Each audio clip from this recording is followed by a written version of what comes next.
crank. Yep. Thanks, Larry. Enjoy the race down there. Here's our race analysis for the Pocono Raceway. 500 miles on a 2.5-mile track. Pit road speed 55 miles per hour, and that all-important pit window for fuel, 30 to 32 laps. Yeah, and it will be interesting to see if something happens in that first, say, I don't know, 7, 8, 9, 10 laps. The guys in the back, if they duck in and get fresh tires and the rest of the guys stay out, that could be the move of the day. Yeah, and that's an excellent point. And there's so many guys that have been well documented here that had to go to the back. And let me say this. So many good cars had to go to the back. And those guys can take advantage of that first 8 or 10 laps and be able to capitalize on it later in the race like Jeff Gordon did last year. Apparently, the ignition switch was left on the 29 car. That's what drained the battery. Quickly as they get ready for them to come get the green flag. Two very important moments in this race will come early. Turn 1, getting through there, and who's going to have the patch when we get to turn 3. Those are going to be critical times. I think we talked about it yesterday a little bit. You know, it's like Darlington when they switched the front stretch to the back stretch and they moved everything around. Everybody said, how are they going to get through that first corner? They'll find their way through this first corner a little bit better. The trick for me is when they get to that patch, seeing everybody trying to line up and stay on that patch. That's a great shot right there. This is a cool shot. Kyle Busch, this is an overhead shot, and we've never done it before, and thank NASCAR and that team for letting us do it, so it should be fun to see what happens. All kinds of ways to watch. Pace car to pit road, 500 miles at Pocono. They're going green on TNT.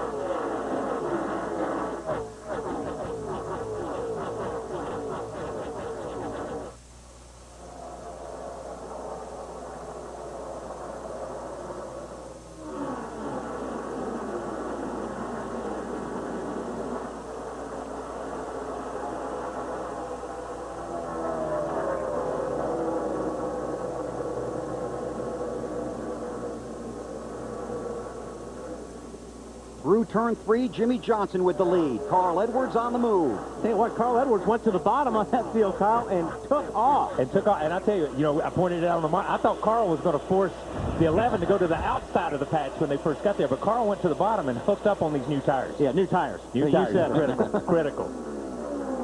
But we saw the outside line be the fastest line through 1 and 2. You know, very rarely do you see a start of a race where the outside line pulls away, except for like Daytona or Talladega, a place like that. So that was pretty strange. But that's where they've been running ever since they got here. Dale Earnhardt Jr. in the 88. Regan Smith in the 01. Then the 84 of A.J. Allmendinger, who had an outstanding qualifying run. Qualifying here was rather bizarre because the guys that went early were fast, and some of the guys that went late were fast. The guys in the middle didn't have a real good run. And it's a pretty consistent racetrack. It has been in the past. So it was kind of strange that you were good, bad, good, and it was all about the racetrack. You know what I've already noticed, Kyle?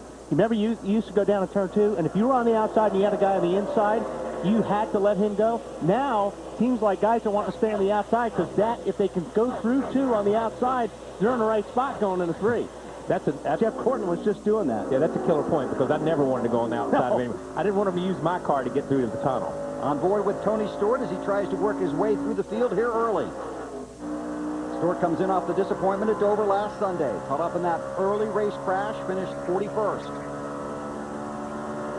2 disappointing races in a row for Tony. The heartbreak at Charlotte, the wreck last week.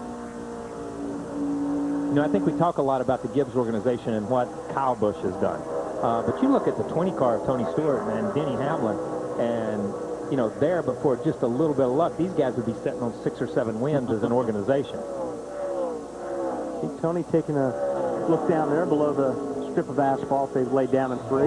You got to be a little bit crazy as a crew chief, okay? Because this is what I'm saying. They say the same thing about drivers. Yeah, but all week long you practice on the patch and they drop the green flag and you go to a totally different place on the racetrack and then complain because your car doesn't drive good. You know, typical drivers. But they are trying that now because the grip is so good in those new tires. It's probably going to, it's as good as it's going to get right now with these tires, like Kyle said earlier, on the first lap. That's where you want to be down there. Regan Smith in that 01. Good qualifying run out of him. Started from the 4th spot. On board again with Tony. Through the tunnel turn. Just really, really going easy on that throttle right there. And that's just the fact. It's just no grip. You've got to just lay the gas down on the bottom. But, you know, a couple guys have done that with the 01. I'm not sure Regan Smith is hailing right now because that's the second time he's been passed down there. But you see him come back to the inside. That's almost a Tony Stewart slide move right there. And you heard guys, here they are 3 wide. And Allmendinger doesn't care where they're running because he's going to go somewhere else. He's going to go, but he caught him, like you said. Maybe the 01 checks up a little bit. Tony drives down in there. Oh, hang on, AJ. That was almost the wrong kind of slide move. And I think we're going to see a lot of that today. Yeah, you know, some of the drivers before talked about using the slide move up here in 3 and 4, going in across the flat, sliding back up to the grip, to the patch and getting the grip. And you kind of saw it with Tony, which made the 01 check up a little bit. And when he checked up, then the 84 got a run at him. Yeah, I think we're going to see that a lot, not only in turn 3, but in turn 1. Oh, yeah. Let's go back and look at that. A.J. Allmendinger in the 84 car, Tony Stewart in the 20 car. And I don't think AJ he really didn't have the right arc getting into the corner because Tony was up there, so he had to pinch the car a little bit. Tony was there. He did a nice job, not only not wrecking the car, but keeping that off Tony Stewart. He did a really good job. That's a big sigh of relief if you're a Tony Stewart fan after what happened last week. That's a big sigh of relief if you're an A.J. Allmendinger fan, okay? Tony's working that thing. That thing's a little bit out. It's a little bit back in. You can see the front wheels going left and right on it. I think that's the way you're going to have to do it today. I mean, if you think you're going to get in the pits on the next pit stop and fix these cars, it ain't going to happen. Yeah, the sad part is we're only 4 or 5 laps into the race and they're already driving that way. Jimmy Johnson continues to lead. Jeff Gordon, one of the drivers on the move, has gained 8 spots. On board with Gordon, a 24 DuPont Chevrolet. Dave Blaney in front of him. Ryan Newman in the 12, carrying the Kodak colors this week here in Pocono. That's a really good shot of the patch, but you see Ryan come up off the corner and kind of gain on the 24 right there.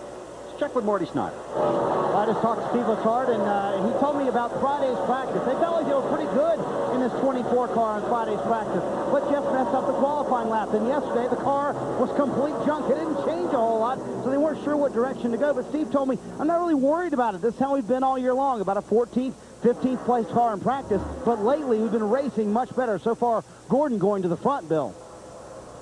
It's where he finished the race 1 year ago. There you see Jeff Gordon. Gained 7 positions. Harvick also forward 7. Early laps here at Pocono. Jimmy Johnson, the race leader, followed by Casey Kane, the pole sitter. You're watching the NASCAR Sprint Cup Series live on TNT.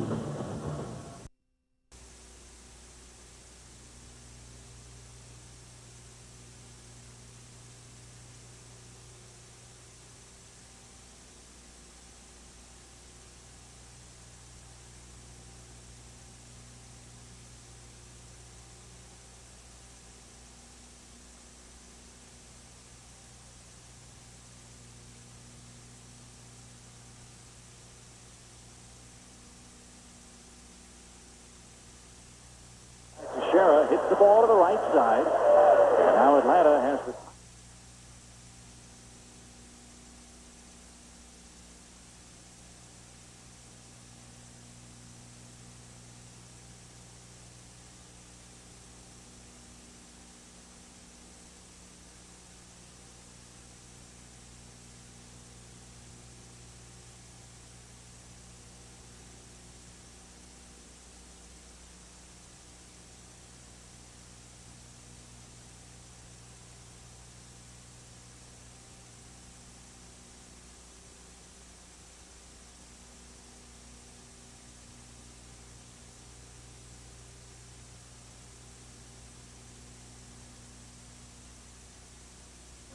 Mike?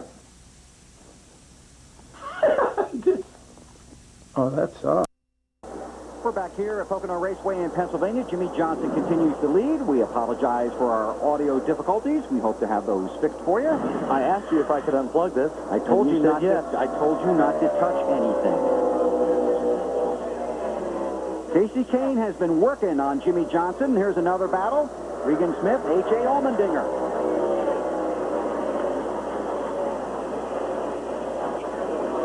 Busch right behind them. Gonna take a look. AJ tried this earlier. Yeah, he sure did, and got loose, and he got loose right there. He's staying with it. He just gets back in the gas, and he's got some forward drive. See, that's the slide job. That's the slide job right there. And we're going to see a lot of that today because I think that's the only way you can get away with it. I mean, that's how you're going to pass guys. That's the only way to pass right now in these first few laps has been to make the guy that you're running at fear you, scare you, and just you check up a little bit. That was for the 7th position. Looking back through the field, looking back here for Kyle Busch. There he is. That 18 car, M&M's ride. I mean, I love that shot. That shot is going to be so cool at Sonoma. I hope we can get about 4 of those in for that race. That's an incredible shot. You can see where he's at. You see his legs out. You see the way he's sitting there. He's talking on the radio in the middle of 3, which that's easy. Yeah. We've talked about how hard it is to drive through 3, and he just reaches up with his right hand, reaches inside, and you saw the way he reached inside the steering wheel itself to kind of punch the button to be able to talk on the radio. That was a good lap there. He's in the 36th spot, Marty. Yeah, Bill, and he's saying the car just won't turn out there, and he had a little problems getting by Robbie Gordon. When these guys are in traffic, it's so hard to get around someone. You have to be so much faster than the car in front of you. And when you have a tight race car, that makes it even worse. In the team meeting this morning, Steve Addington, though, preached patience. He said it's a long race. It's going to be a long day. Don't worry about where we are early in the race. Let's focus on the big prize. We're running for a championship here. We don't have to win today. Let's try and get a top 10 out of this weekend. Kyle, did you see what I saw? Yes, I did. We wouldn't have seen that otherwise. No, we wouldn't have. He was shifting. He was shifting, yep. And this is for the lead. Jimmy Johnson in the 48. Casey Kane in the 9. Oh, Casey gets a little bit loose down there, and I think once Casey gets by the 48, I think he's going to go. It's just, and I believe the 48 just pointed him by and said, go. Yeah. And Casey does. For the tunnel turn, it's still the old way. He did have the preferred line through the tunnel turn on old tires. You don't want to really force the issue on old tires across the tunnel. Kane started from the pole, but Johnson got the lead on the opening lap. Now we'll see right here. Looked like Casey was really, really strong here. Be interesting to see this where he pulls out a little bit. And yeah, he loses the 48 car a little bit getting off turn 3. It's like when he was behind the 48, he would go to the gas early and maybe pick up a little bit of push because he was in bad air and would slide the nose, and it would look like the 48 would just drive away from him down the straightaway. But we commented, you know, it's like if he gets in clean air, if he can go to the gas and stay there, he'll be able to get away a little bit. Casey had a big weekend at Charlotte. Disappointment at Dover. Check with Marty. Well, I was going to follow up on that shifting. I heard a few teams thinking about shifting today, but what it does when you go into turn 3, that puts a whole lot of RPM on that third gear. One crew chief told me this morning it's like playing Russian roulette. It can help you, but it can certainly hurt you. Right, Larry Mack? Well, I think what we're going to see, we're almost over halfway through this run, and I've been watching the scoring monitor, and the race pace has slowed down over 2 seconds. When the pace slows down, the miles per hour and the RPM comes down, I think you can get by with shifting. Remember, you can't run an overdrive transmission. He is shifting from 3rd to 4th, which is 1-to-1, but Wally and Kyle, I think if we get that same shot, when he's on fresh tires and clean air, and he's down there running in the mid to high 54s, it may be a little harder to shift because I think the RPM would be way too high then. I think you can only do it when the pace slows down. Yeah, and that's a great point, Larry, because we had him on my ISO up here and was watching some of the stuff he was doing. The first few laps, he did not shift. He really started shifting, and I thought he really started shifting when he got in traffic, when he started working Robbie Gordon, when he started working the 29 car and some of those, just to give him a little extra oomph off the corner. Now, the last few laps, it seems he shifted almost every lap. Yeah, so right. It's kind of like, you know, at Darlington you'd run, and this is a crazy thing to do and a stupid thing to do. You'd have 2 ignition boxes, and you would run on new tires with 36, 38 degrees of time, and then knock 3 or 4 degrees out with the next ignition box, which would keep the tires from spinning, so they helped you. Right. That's a good point. And all you're trying to do is it actually helps your traction. That's what you're looking to do. It helps traction, and you maximize your RPM, and that's what he's trying to do by shifting right there. That's on board with Denny Hamlin. Just took 9th from Kurt Busch. By the way, Casey Kane's last lap was about 3 seconds slower than his pole-winning speed. Check with Lindsay. Bill, you were talking about Denny Hamlin, and what he had just said on his radio is the car is starting to free up a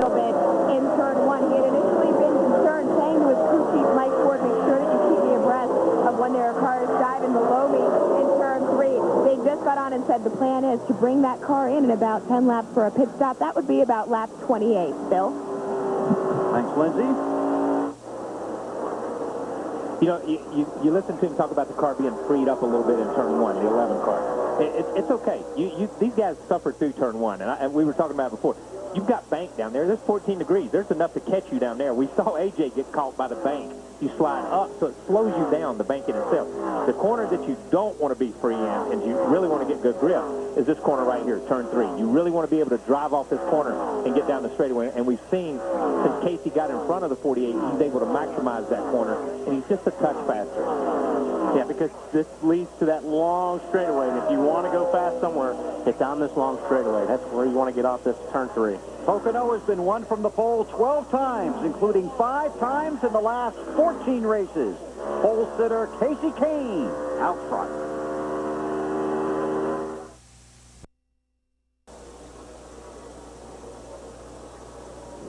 Casey Kane is the race leader with 23 laps complete. TNT Sports at the Pocono Raceway in Pennsylvania for NASCAR Sprint Cup Racing presented by EA Sports NASCAR 09. And like we said, we thought once he get out front, he'd stretch a little bit. He's got a little over 3 seconds now on second place, Jimmy Johnson. Johnson runs in the 2nd spot. Mark Martin is 3rd. Carl Edwards 4th. Dale Earnhardt Jr. in the 5th position. And here comes Tony Stewart. He runs 6th. Allmendinger doing a good job, man. He's staying right there in 7th. So Toyota driver update. See Tony in the 6th, and AJ and Denny Hamlin.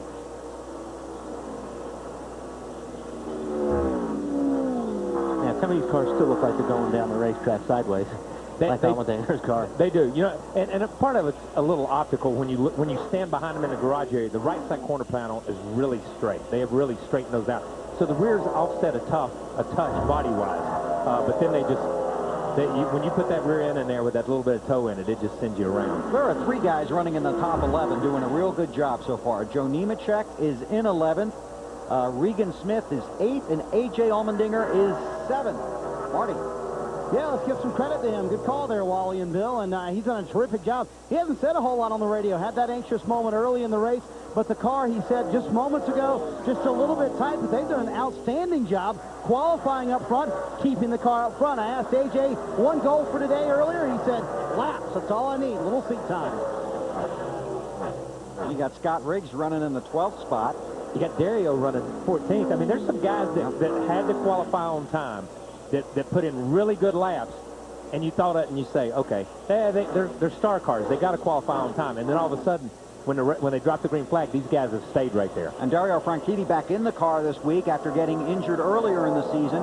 Has not had a lot of laps, obviously, in recent weeks, and not a lot of experience here, really. No, not a lot of experience. And to come back from an ankle injury, to come to a place where you're using this much brake and you're driving the car the way you are, you know, I think I'd have picked a place like Daytona or Talladega where it's just right-footed driving, not really left-footed driving. Franchitti making his Pocono debut here this afternoon. There he is in the 40 car.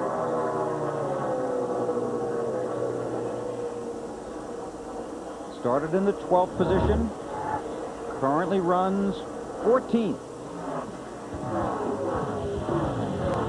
Getting closer and closer to green flag pit stops, it looks like. We'll take a break, come back to Pocono. You're watching NASCAR on TNT. Back at Pocono, under caution for debris, field to pit road. Here's Matt.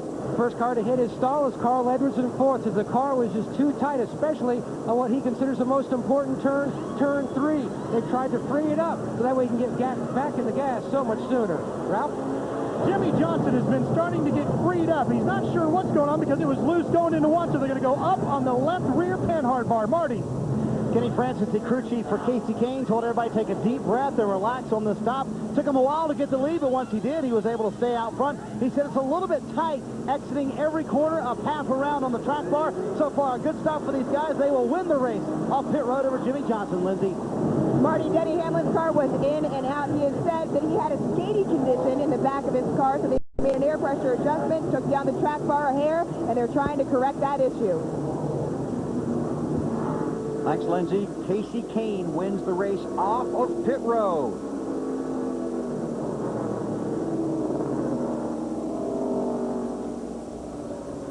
Hearing that the 6 of David Reagan missed his pit stall.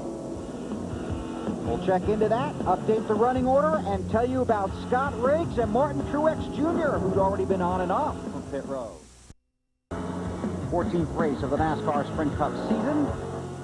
Under caution. Field has been on and off of pit road, and a variety of things have occurred. Scott Riggs pitted before the caution, came back out as the caution came out, and he scored as the race leader. Now, on pit road, this is the team of Martin Truex. And they have a penalty right here. You see this right here. The catch can has to be engaged when you're fueling, or when a fuel can is engaged in the car. When that happens, then that's a penalty. That's a pit violation as far as the equipment violation. Tail end of the longest line for Truex, who would have been at the front of the field. Now, watch for the 6 car of David Reagan. Trying to get into his pit stall, overshot it. Backs up. And works his way in there. But he did a good job. He was calm. The crew was calm. You saw the guy standing there with the jack. They were all calm about it. When you get a little hectic, that's a bad sign. And I'll tell you what, I want to say something about this guy. I've been watching him. He's been doing a great job this year. He's been doing it quietly. He's been making some really, really good runs. And I think David Reagan has just been super. Yeah, I agree with you. Well, he's a different driver, and that's a different team than they were last year. It's like somewhere over the winter, when they came back as a mature team, as a mature driver, and those guys have capitalized on it. All right, let's check with Larry. Well, Bill, it was like the perfect scenario for Scott Riggs in that 66 car. Remember, Matt Borland is the interim crew chief, Booty Barker on a 6-race suspension. It's almost like at a road course. It takes so long to get around this 2.5-mile racetrack. If you're running up in the top 10 or 12, you can make a green flag pit stop and stay on the lead lap. He had just hit pit road as the caution came out. We were almost to that window of green flag pit stop. It was absolutely the perfect scenario. Almost ended up being the perfect scenario for Kevin Manion, Martin Truex Jr. in the 1, but unfortunately they had the penalty that you guys just showed. So Truex Jr. goes from 1st to 42nd. David Reagan will restart 41st or thereabouts. Waiting for the scoring to shuffle itself here. So for a guy like David Reagan, it's not just learning the tracks and the cars, it's also learning how to get yourself in and out of the pits at certain places as well. And a place like this, you would think this pit road is so big, it would be easy, but it's so long that when you look down pit road, it's tough to see your pit sign, man. It's really tough. As tough here as anywhere you go. And he just got 1 car length past it, but he was good. He was calm. He waited, backed up on pit road, and didn't get in anybody's way. And everybody and their brothers on pit road. Exactly. Back to green.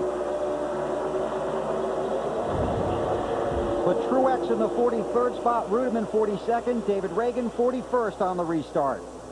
And Scott Riggs with the lead, Casey Kane Watson. Casey's got to be thinking a little bit here early in the race. What do I got to do to get clean air on fresh tires? Because he's not had clean air yet on fresh tires. Started from the pole, but Jimmy Johnson, who started outside the front row, took the lead on the opening lap.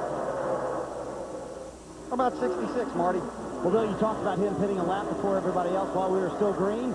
Part of that reason was because they had paper on the front of the car covering up the grill, so the water temperature was going up. So sometimes it's good to be lucky, but Scott Riggs certainly has had a very good car all weekend. And I think you'll see Casey Kane be a little more aggressive early in this run. Remember how long it took him to get by Jimmy Johnson? He wants to get by Scott Riggs fairly early if he can. Well, he was a little bit aggressive there in turn 3, Marty. He's going to pay the price for it because it looks like Jimmy Johnson may just steal that spot away from him going down into 1. 3,700 foot straightaway. Johnson takes the 2nd position. And Jimmy Johnson's car was a little bit better like the first 10 or 15 laps. It was at the first. It was at the first. On new tires, it was a lot better. And you saw Casey. He drove in under the 66, and he thought about it, and with those left sides on the old pavement and the right sides on the new pavement, it just walked up. And I'm telling you, he got a run up off turn 1 there. Into the tunnel turn. Jimmy gave that up a little bit, but he didn't want to give it up as much as he did earlier on old tires because Jimmy could have almost went down in there on the outside of it. It's also only lap 33. 33 of 200, so give it up, Jimmy. You're all right, man. See Mark Martin in that 8 car running in the 4th position. And Earnhardt Jr., Carl Edwards. Allmendinger's team with a good pit stop kept him in the top 10. I was impressed with Allmendinger's pit stop because a lot of times you see guys or teams that aren't used to running up front. They can run up front until the first pit stop, and then the team takes you out of the equation and moves you back to where you should be or where you run a lot of times. But his team moved him forward. They did a great job. The Red Bull group did a great job at the All-Star Challenge pit crew. But the flip side of that is true, too. If you're not running up front, a lot of times nobody sees your pit stops, and they don't know how good your guys are doing. And that's true, but I do believe this, too. I believe that shows that whether you're running 35th or 40th or 25th, these crews are all pretty equal, too, like you see these cars and drivers are. We talked about the 66 car. They came into this race in 36th position in owner points. So this is a big run here for Riggs. And we talked about it. Riggs had worked their way into the top 35 because of some of the stuff that went on at Charlotte and some of the penalties they experienced. 150 points worth of penalties. 150 points knocks you back out to having to qualify, and that's a bad place to be. And Riggs, they were there last year, and they struggled and worked their way, and Booty and those guys worked really hard. So having a great run today or running, if he can continue and close on this deal, will be a big boost for that team. Casey Kane looking for the lead once again. Inside of Riggs as they head for turn 2. Riggs will give this up. Casey's car is just really, really good right now. Made that look pretty easy. So Casey Kane returns to the lead. Earnhardt Jr. inside of Mark Martin. And Carl Edwards thinking about coming along. Look out.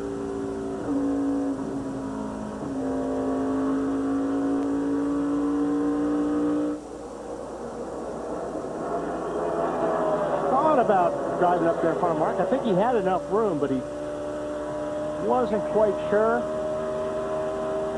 And maybe he's looking at the same thing, saying we're only 30-some odd laps into the race. I don't need to slide now. Sam Hornish in the 77 car has picked up 6 positions since the restart. Greg Biffle 4. You go, man, doing it there. That's an awesome line through 1 and 2. Do it awesome.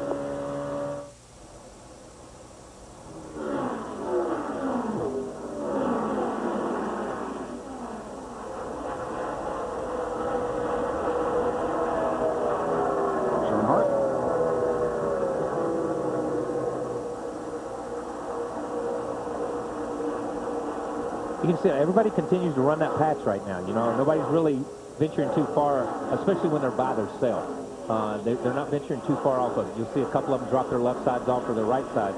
And it was interesting when the race started, a lot of guys went down there early, but these guys now have kind of fallen into a little bit of a rhythm here, and they're kind of hanging close to it. And it's going to be interesting to see how this race plays out. Just for that reason, exactly what they're going to do in the second half of this race or in the last 50 miles. What's going to happen when that patch rubbers up? What's going to happen if that patch begins to come apart a little bit? There's a lot of things that are going to play out in the second part of this race that won't be here now. It's an endurance race. You got to be patient at Pocono. You got to be fast, though. Casey Kane's out front. Turn 1 has been the problem for Jimmy Johnson all day long. They have not been able to figure out what to do with it. They only take 2 tires and send him back underway. Marty? In honor of our buddy BP, there will be a smorgasbord of strategy down here on pit road. Some with 2, as you guys have already talked about. Casey Kane, the leader, though, will take 4. Kenny Francis said, I think 4 is the best way to go here. It's a conservative route, but the best way to go. Lindsay?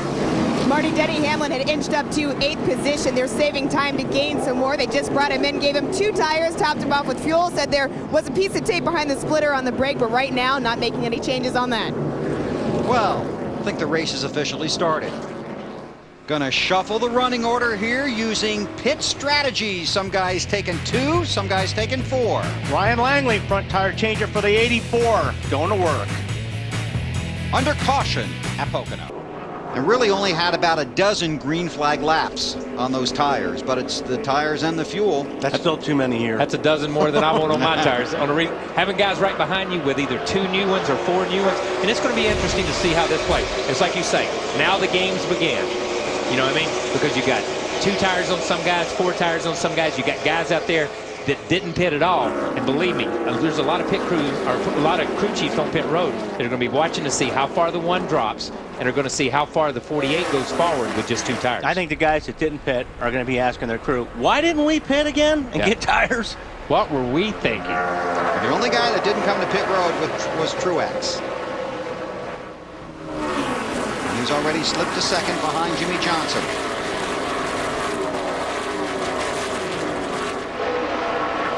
Here's where it'll show in the next few laps is turn 3. On board with Tony Stewart, looking forward at Mark Martin.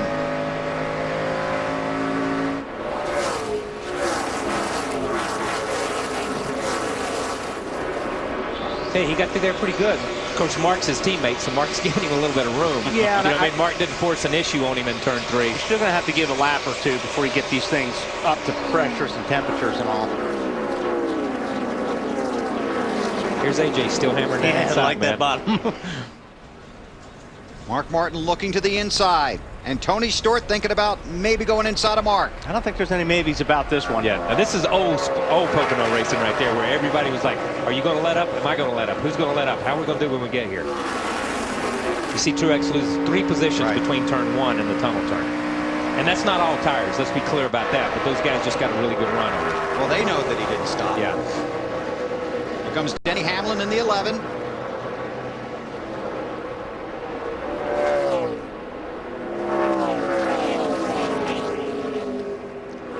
Whoa! I think Truex wish he stopped. Yeah. He can't get up on. You just can't get up off the corner like you want to on tires. You know, basically 10 or 12 laps is a third of a run, and that's a lot, man. That's a lot of laps on a set of tires. Yeah, you think it's bad down? Let's wait. Let's check back in about 20 laps. See where he's at. The best he can hope for is that they run another 15 laps or so, and that he catches a caution and he doesn't lose a ton of positions, so he gained a little bit. Hamlin and Riggs got by, and now it's Jeff Gordon, who has really marched forward after starting very deep in this field, 34th, and did get some help with pit strategy. Of everybody, I've been impressed with the 24. They've had good pit stops. Jeff's passed a lot of people. He's driven up through there, and he's one that has come forward when some of the other guys that started at the back have not marched through the field as fast as what I guess I anticipated that they would. And here comes Casey Kane. He's got 4 tires. So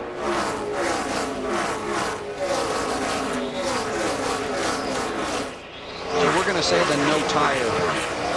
I think we already said that to Kyle and I. Oh! Ooh, Kyle Busch. Caution is out. That's a hard. Until we see it, it's hard to see really what happened here. And Mr. Truex is extremely happy about this caution. Go to the garage. Go to the garage. You can see from his hand movement there, he's a little upset. He is the championship leader, halfway to the cutoff point for the chase. Jamie McMurray in the 26. Yeah, he was trying to squeeze in a spot that wasn't there, and McMurray didn't give him any room. But still, I mean, he drove up into the 26 car. Yeah, he come up from the bottom of the racetrack. You see him coming up. McMurray's going to the right there. McMurray turns right. It's plain as day right there to try to get away from him. But McMurray's not going to check up and give him that hole either. You know what I mean? And that was a pretty aggressive turn to the right, too. Yeah, it was a really aggressive That wasn't like move. I'm coming, giving me some room. That's like, I'm coming, you better back off. On board. And you heard, you know, it's hard to tell with the spotters and everything, but he just came up the racetrack.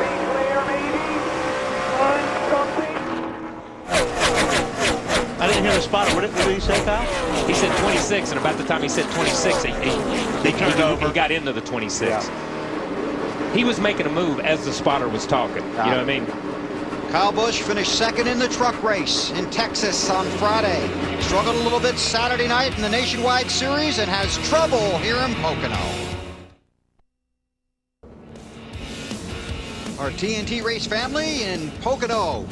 For the Pocono 500 under caution after point leader Kyle Busch hit the wall along the front stretch after contact with Jamie McMurray. Let's take a look at our AT&T Race Talk poll question.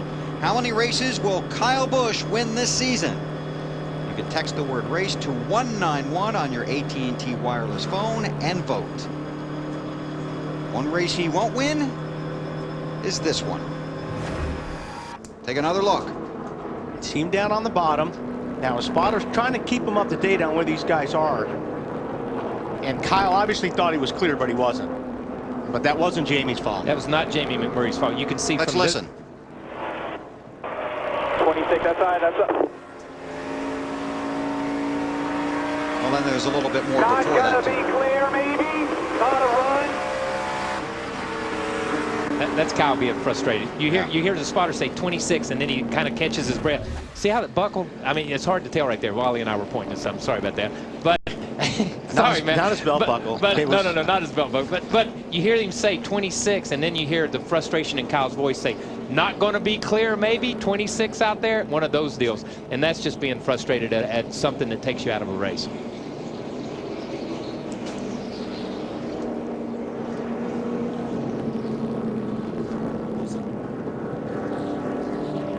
So the field under caution here at Pocono. Several drivers have taken the opportunity to come to pit road. So this is where the strategy will change dramatically with 49 laps complete.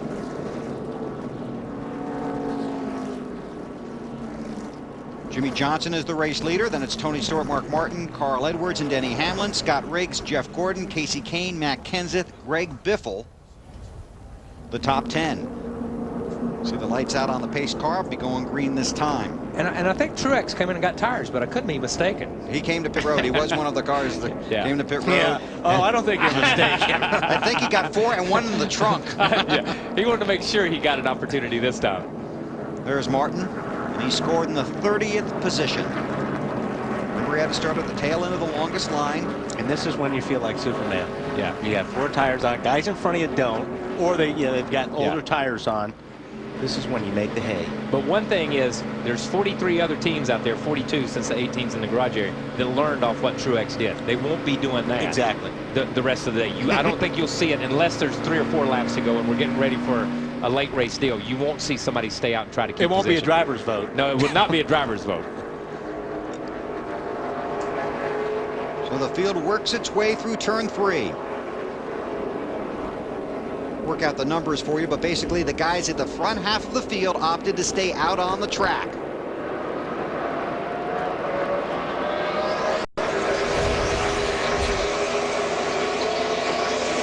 One quarter of the race complete. It should be good.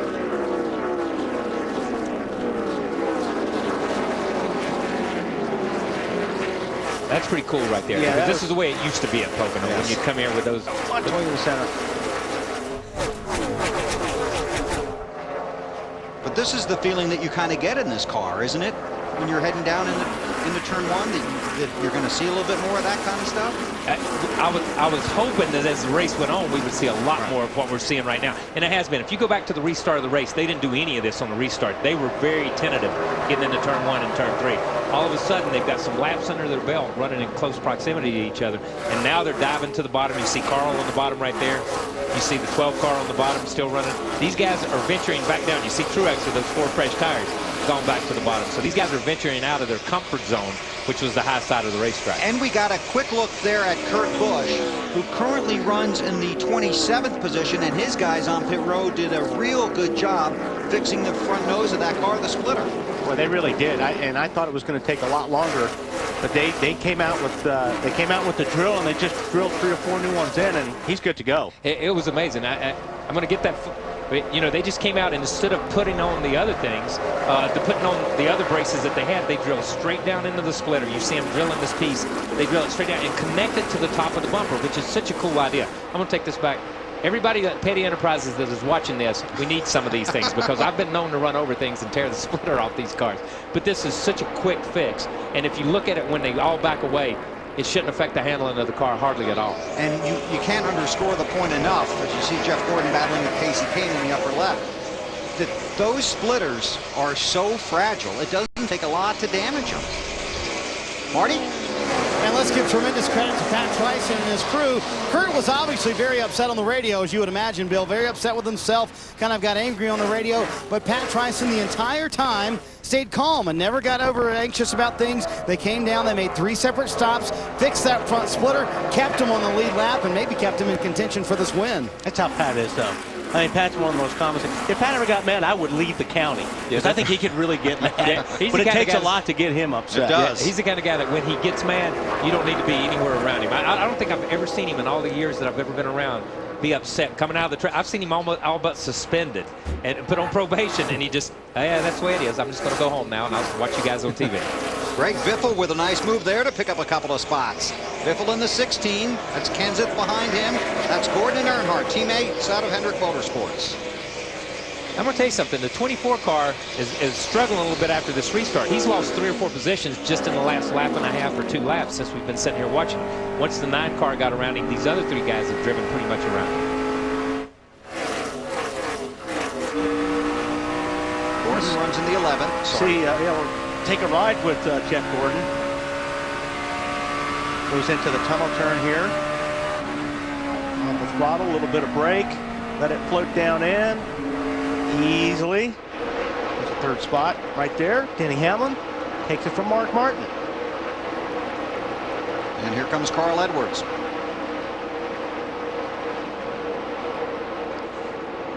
You watching Carl, Matt?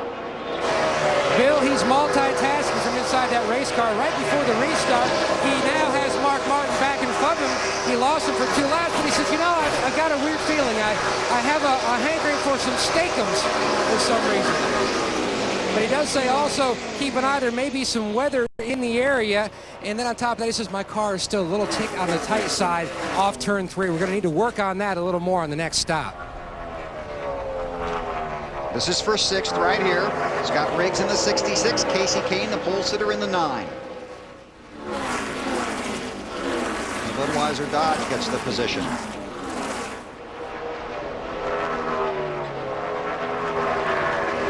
We head for turn 3.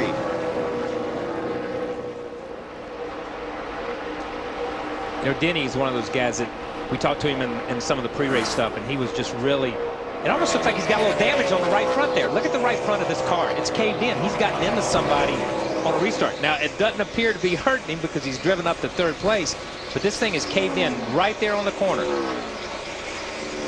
Well, since you brought it up, let's see if we can find out how that happened.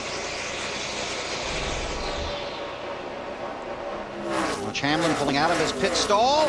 Wow. That'll cause some damage. Lindsay? Yeah, you guys are exactly right, and we talked about that, actually. I talked about that a little bit with his crew on that last stop because they saw the damage from the first stop that was done there to the right front. They made a decision. They were talking about possibly bringing Denny in to work on it, and they were going back and forth about if they were going to fix it or not, but said it probably wouldn't be impacting him that much, so they decided, of course, to stay out. They were going to follow the leader, and if he came in, they were going to bring that car down on pit road. And that's one of those deals where he may not hurt him at all. It may help him. Yeah. You never know. You never know, and you don't know. And I don't think we all have enough experience with this car to know how much that does hurt or help. You know what I mean? It's not like the old car where that would have been a critical flaw in the downforce of the front of these cars. You would have lost 50 counts, 70 counts of downforce on the front. So it would have been a big deal. This is the battle for 5th. Casey Kane, Carl Edwards. Not much of a battle. That was a 70 car of Jason Leffler that Hamlin had contact with on pit road. Matt? Oh, trouble. That's Sam Hornish in the 77. Patrick Carpentier in the 10 was involved in that. Caution is out. Stay low. There's a splitter. He's losing a couple of struts there, but still saved it. And yeah, just some contact there. Hornish got into the 10 car with Patrick Carpentier. This is in turn 1. Again, Sam in a backup car after a crash in practice yesterday. So contact on the track brings out the caution. Jimmy Johnson is the race leader. Then Tony Stewart, Denny Hamlin, Mark Martin, and Casey Kane, the top 5 at Pocono. Here you go. TNT Sports back at the Pocono Raceway in Pennsylvania under caution. After Patrick Carpentier and Sam Hornish went around in turn 1, the field has been on and off of pit road very quickly. And a number of different strategies playing out here in the first half of this race at Pocono. Jimmy Johnson got off of pit road first. So let's get some pit road updates, starting with Matt. Carl Edwards still trying to make his way to the front. The car's still pretty decent.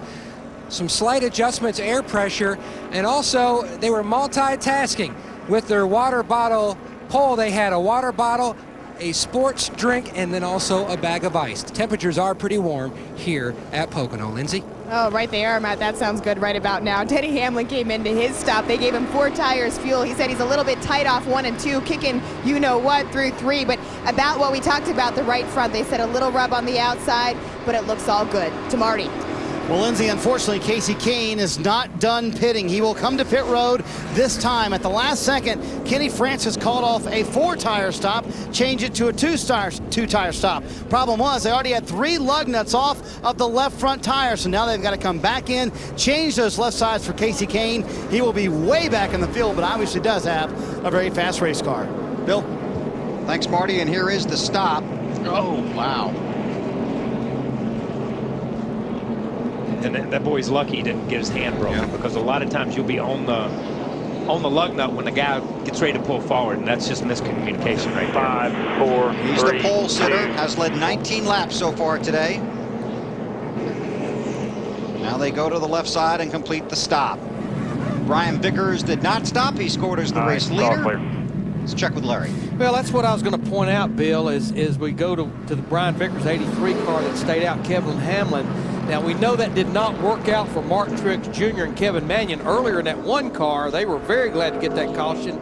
But the 83 car, they pitted the last time when the caution came out on lap 46. They pitted at lap 48. So about half the laps on their tires that basically the 1 car had earlier. So this may not be quite the disaster that it was on the 1 car, but I still think he'll probably lose some position. But, guys, it just looks like there's no substitute for being out in clean air.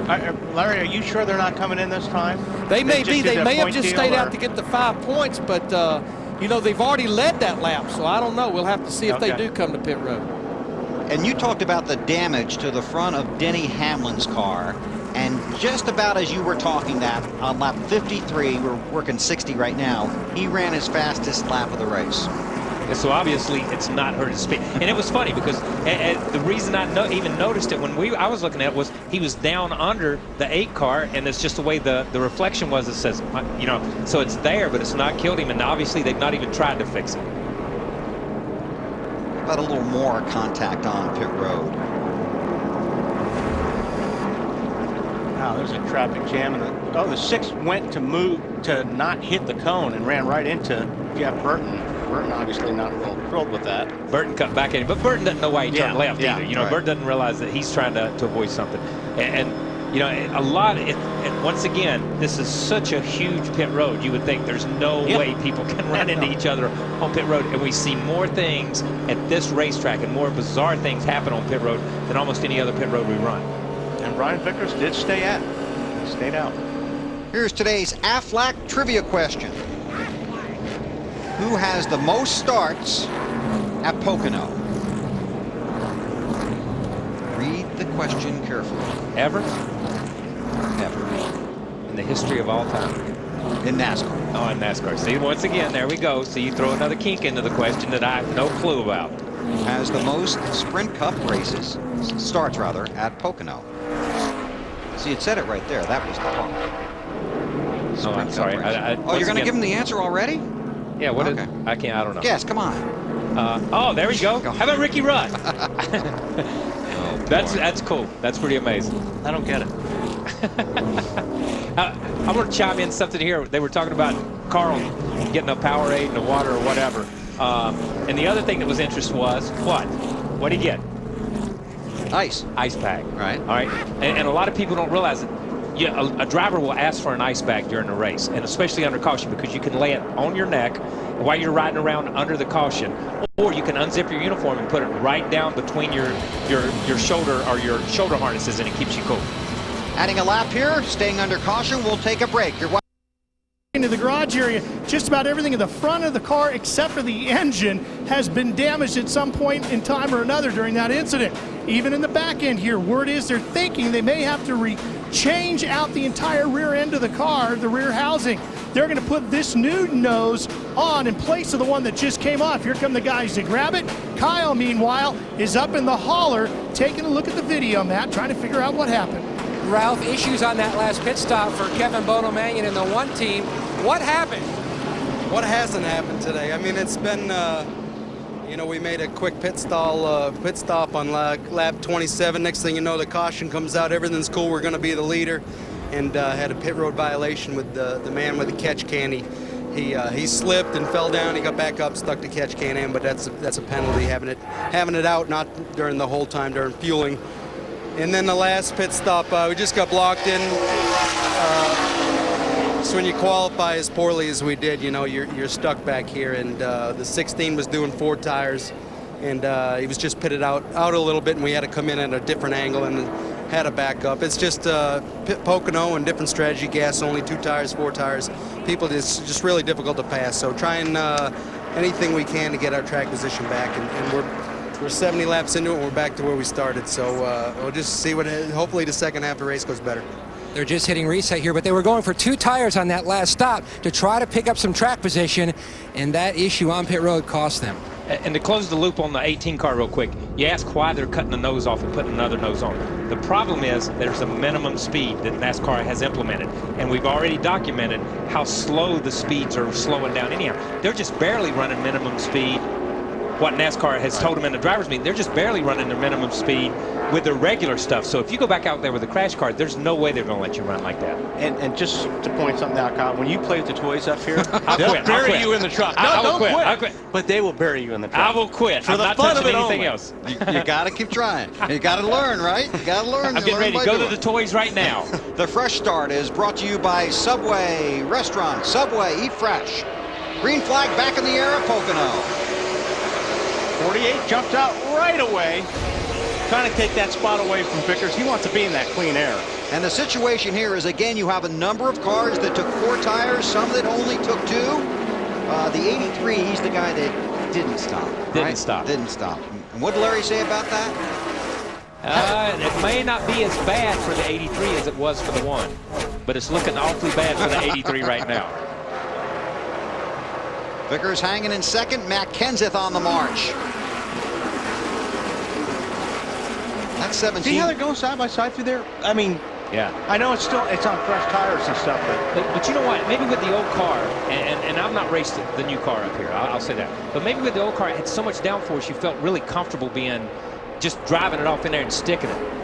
Look at Biffle down low. Biffle down on the inside. But, you know, with these cars, they don't have as much downforce, so everybody tiptoes in. So maybe it allows you to get a little bit to hang out there because they're going so slow across the tunnel. But see, now Biffle's down on the inside. The problem is, I mean, the draft plays here in Pocono. Trust me, when there's 40 cars lined up on the outside and you're only guy on the inside, it just really poses you. Looking at that FedEx Toyota, Denny Hamlin. A little bit closer look than Biffle wanted to see. Right on the rear bumper of Greg Biffle. Here's the pump draft. 7, the 11 pushing you. Hamlin taking the spot. Another thing we see you can do with these cars is the bump draft. Yes, you can. And it really helps. Just get up there and pop the guy in front of you and actually, like, all of a sudden getting another 50 horsepower for a second. Denny Hamlin looking at Jeff Gordon while Biffle's going to try down low again to get the position back. He gets up to the door, but he loses it because he's not in that draft. He is now.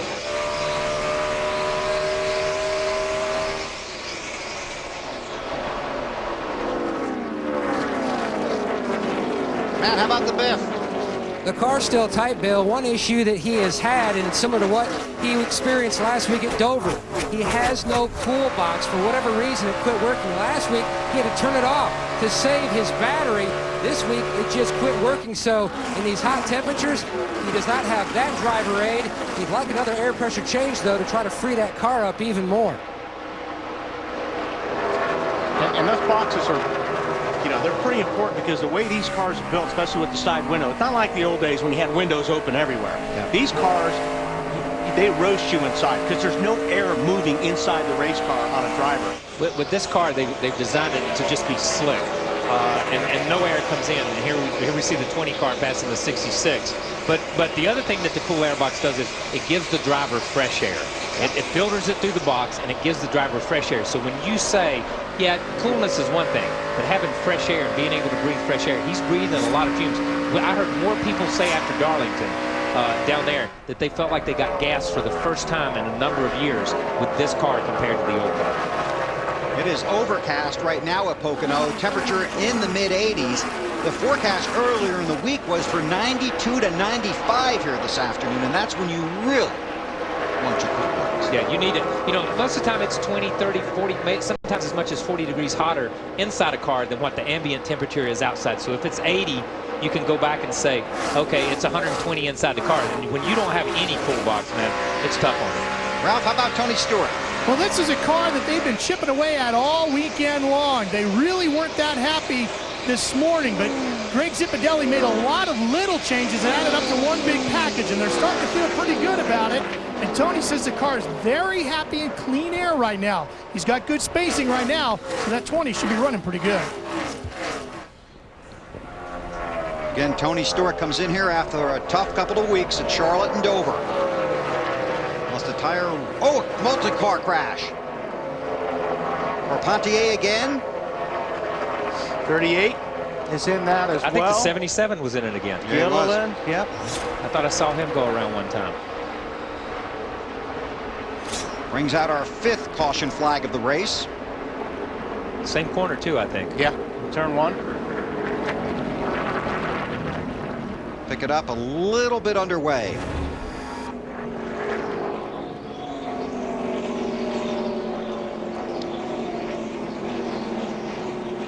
It's the same two guys in the same corner, just a little bit later. So I'd like to see a little bit later and a little bit higher up the racetrack, but the same kind of choreographed spin. On board with Terry Labonte, driving the 45 car for Kyle. You know, the Carpentier got loose, saved it, and hooked, and got into the 38. Yeah, you saw you could see when the 10 car. Great job, Terry Labonte. Let me just go ahead and say that right now. You can see when the 10 car jumped over on the right rear, and when he went to correct, he just went up the racetrack and got into the 77. But that's so bizarre that the last 2 cautions have been caused by these 2 cars. So Carpentier goes to pit road. The crew goes to work on that. Looks like Terry might have saved your splitter too. Yeah, Terry saved the splitter. And obviously the 10 car is not watching our broadcaster. He would leave that fender torn in like that because of the way Denny Hamlin's running with a torn fender. Yeah, surprised there isn't guys with hammers banging the fenders on the knocking them in. Jimmy Johnson is the race leader. Brian Vickers is second. Matt Kenseth, Mark Martin, Dale Earnhardt Jr. the top 5. Under caution here at Pocono. You're watching NASCAR on TNT. Pocono getting ready to go back to green. The pace car pulls to pit road. Jimmy Johnson is the race leader.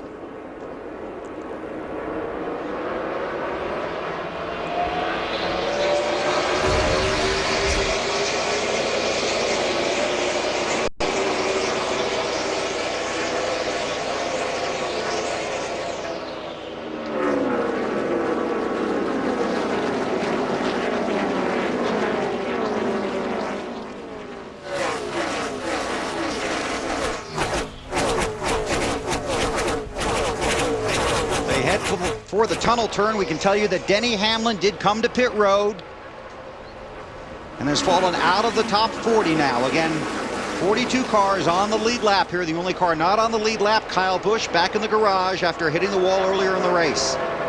You know, we talked about the 83 car earlier, staying out on those older tires, and he's been able to hang right there. Now, when you have a red flag like that and everybody sets, everybody's tires cool off. So, well, you know how it is. You go in and out of practice. As long as the tires are consistent, this is going to be, his tires still aren't as good as the guy in front of him and the guy behind him, but it's a little bit more of an equalizer coming back from a rain delay. Yeah, exactly. Are you talking about bump drafting? Yeah, they're Mark Martin bump drafting Tony Stewart a little bit down the straightaway. I think that's the first time I've seen a Chevy bump draft and push a Toyota. Most of the time it's the other way around so far this season. Stewart in the 20, the Home Depot Toyota. Mark Martin in that 8 Chevrolet. The one that made Carl Edwards so hungry earlier in the race. Steak-umm sponsorship for Mark this weekend. Earnhardt Jr. in front of them. Working lap 75. 25 from halfway here at Pocono.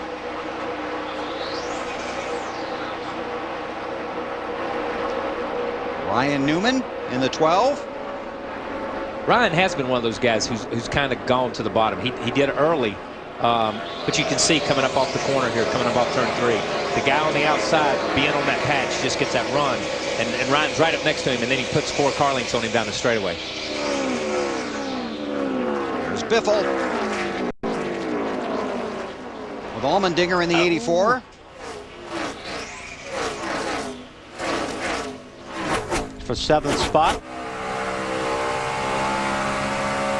On board with Greg.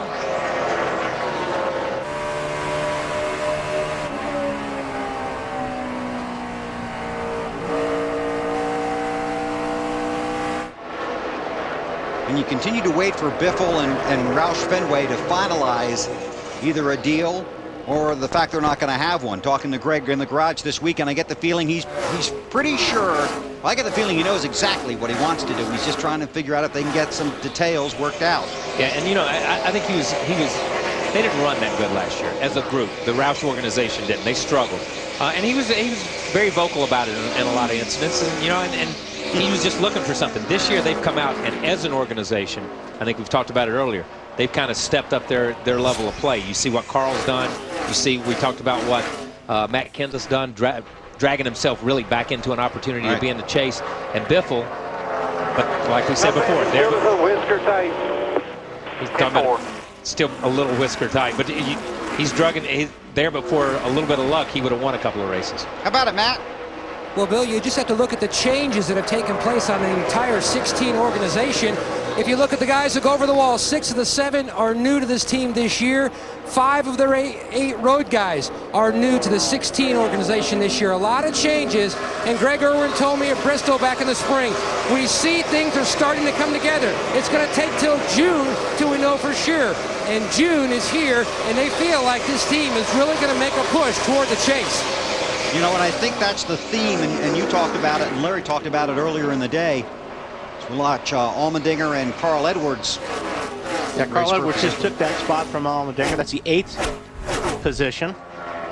But these next 6 races are going to have a huge role in figuring out who's really going to be in position to make a charge to make the 12-man chase. Because right now you've got a lot of guys that are further back in the standings that are hot moving forward, and you got to wonder who, if they're going to make it, who's going to get bumped out. Yeah, you talk about Matt Kenseth and the turnaround that team has shown over the last 4 or 5 weeks, and to pull himself back up to be 80 or 90 points out of the chase. At the same time, you got to be talking about people inside that top chase who are having trouble and dropping the other direction, because there's got to be an opening for you to be able to jump in, and sometimes it takes somebody having a little bit of bad luck for you to be able to capitalize on it. Let's check with Larry downstairs. Well, guys, Mark Fine, Marty Snyder, and myself had an opportunity to sit down with Greg Biffle earlier in the week. And like Greg said, unless maybe something would open up at Joe Gibbs Racing, where am I going to go that would be better than where I'm at right now?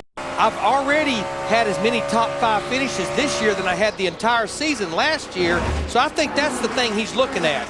Would the grass really be greener if I went somewhere else? I know what I've got. I've been with this organization for 11 years, which I totally forgot about because he's been there for the Truck Series, the Nationwide Series, and his Sprint Cup career. You really look at him, Larry, as a true Roush driver.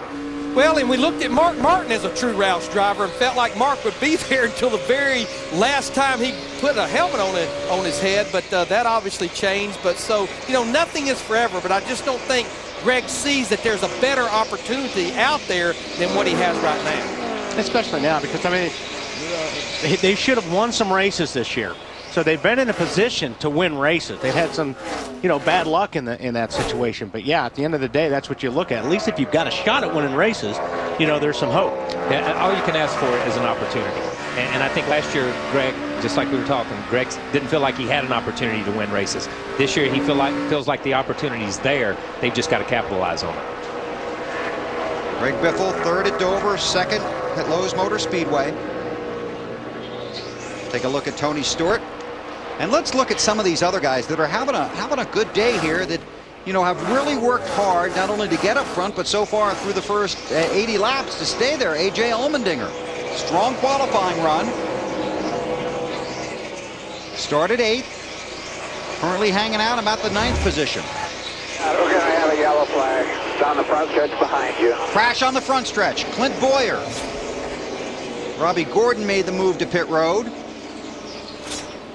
Wow, we got somebody on fire up here. Montoya. Wow. This is on the front stretch. Juan trying to get to the fire truck. Stop. Oh, he got out of there in a hurry. Good for him. Yeah. Rescue guys are hurrying over. You guys could go ahead and put that fire out any time. Yeah, don't worry about it. Yeah. Excuse me, Mr. Montoya, can I have your autograph? I mean, get over here and put the thing out, It's people. just unbelievable. Come on, this is incredible. They got them in their hands, and they're standing there. That's incredible. We got it now. That's sad. That is very sad. That's incredible right there.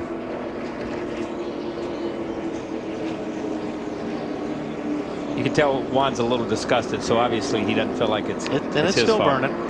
Yeah, there's still fire underneath there. You can see that. See what we can see on this replay. It looks like the 07 got up under the 15, and it got away from him. He corrects. And looks like probably got collected. Yeah. Oh, yeah. Oh. Big hit. Yeah, Montoya had nowhere to go on that one. It picked the 07 up in the air. You could almost see from that angle. In motorcycle terminology, he's tank slapping right here. And then bang. That's a big hit right there.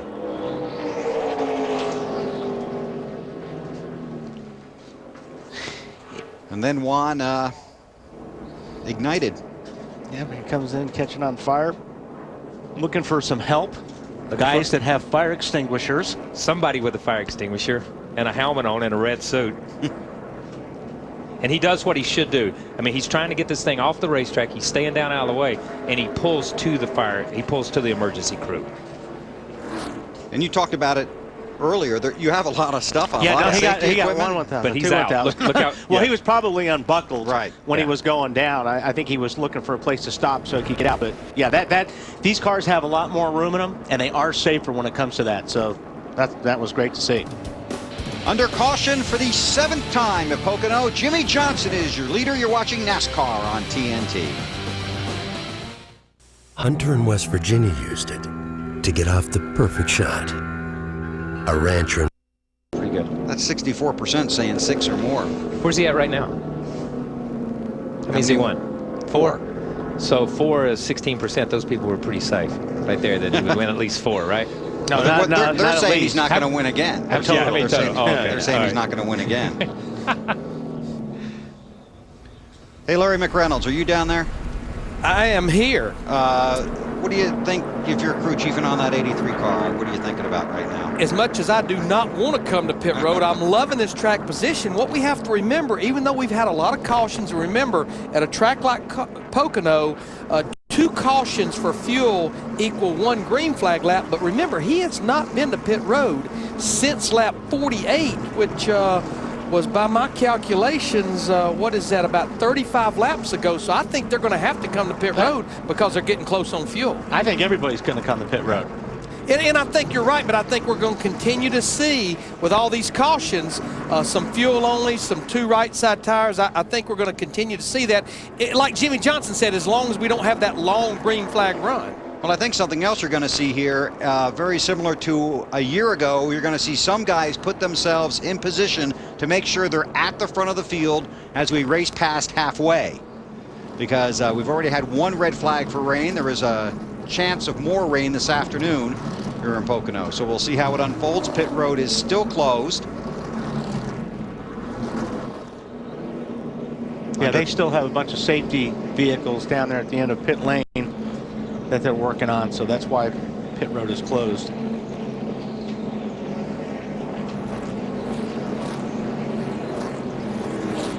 Fans want more TNT coverage? The Coke Zero in-car camera on Race Buddy lets you vote for and ride shotgun with the Coca-Cola Racing family of drivers. Check out the Coke Zero in-car camera on NASCAR.com's Race Buddy and cast your vote now. There's Denny Hamlin back in the 38th spot. Clint Boyer has visited the care center and has been released. We saw Juan Montoya get out of his car and walk away very disappointed. I want to update you, this is the 6th caution of the race. 84 laps are complete. There you see the front runners: Johnson, Vickers, Kenseth, Stewart, Earnhardt Jr. And this works out good for Vickers if everybody does come in, because then it puts him on the same deal. Yeah. Track position he's already got. So in that case, when a guy does like Vickers has done, stayed out, got track position, and then is able to capitalize on it because they run far enough that everybody wants to change tires, that's when it works for you. It doesn't work for you when everybody comes in and they snooker you again and you've got to change for and they change too, or just gas and go. So this could play right into their hands. Field working through turn 2.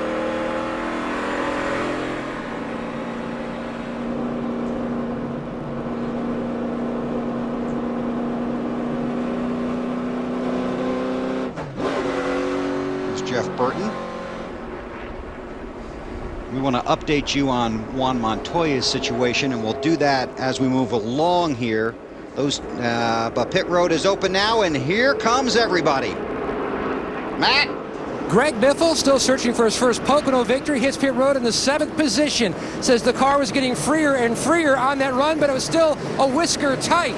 So they want to try to free it up a little more. It was really stout through the tunnel turn. Ralph. Well, Matt, they've been working on that 48, trying to get it good in the corner. They feel like they're finally getting the balance right on this car. He's starting to say the corners are good, Marty.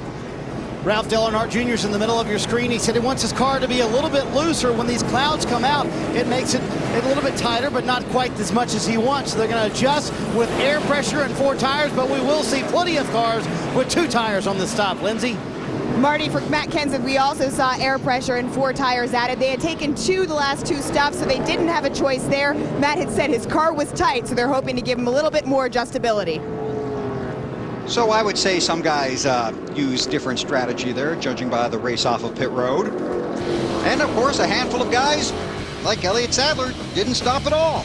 So we'll sort out the running order and explain Montoya's situation when we come back here to Pocono.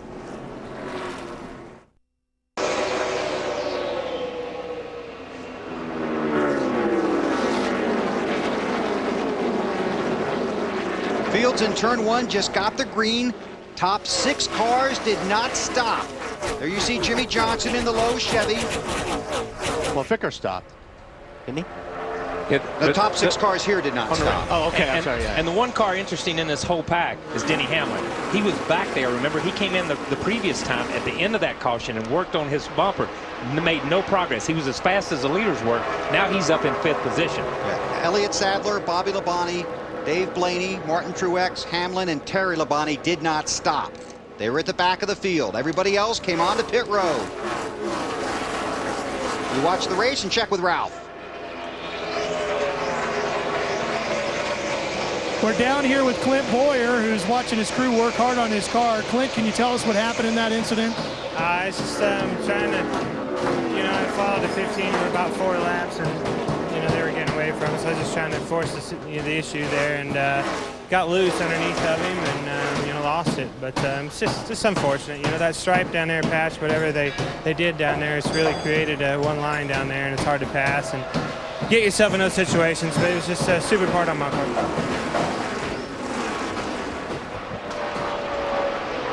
Another driver that came in here in the top 12 in points. And it's pretty cool, though. He took the blame. He said, I got in under him trying to be a little bit aggressive, and it just got away from me, and, one of those deals. Denny has gone from 5th to 2nd here in just these couple of laps. Well, of those cars back there, you would think he would be the class of that bunch. He is definitely the class of those 6 cars that stayed out. There's no question about it. He, under the rain delay, you heard him say, we just got to figure out when to come in and work on our car. They came in, they worked on the front fender, and he couldn't make any progress. But the way things have shuffled out, Now he needs this thing to go for 20 or 25 laps so that he can cycle back and be up in the front.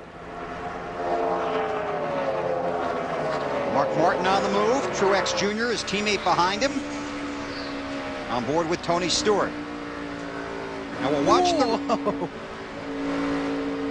That just looks tight. See there. There's Casey Caton on the move inside of Tony Stewart. And Casey Caton has been on the move, making up a lot of ground since he started way back in 33rd or 34th earlier. Moves for third place. Now, mark it in your book, because we heard Jimmy Johnson say, I hadn't been down there since one lap in the race. He just made a pass on the bottom of the racetrack.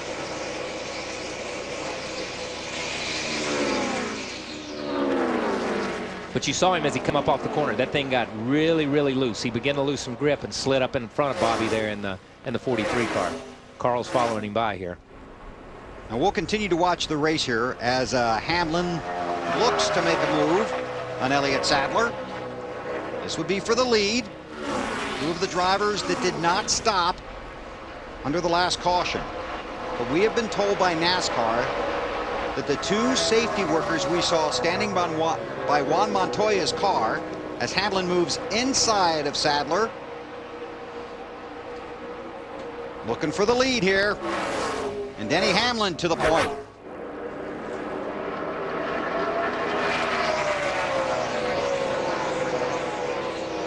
But the two safety workers there were for driver safety and not responsible for the car. So you see Montoya get out, and then you see the safety vehicle pulling up. You see those two gentlemen over there in the red suits. They're responsible for the driver. This is what we were told by NASCAR. And these are the gentlemen responsible for the vehicle.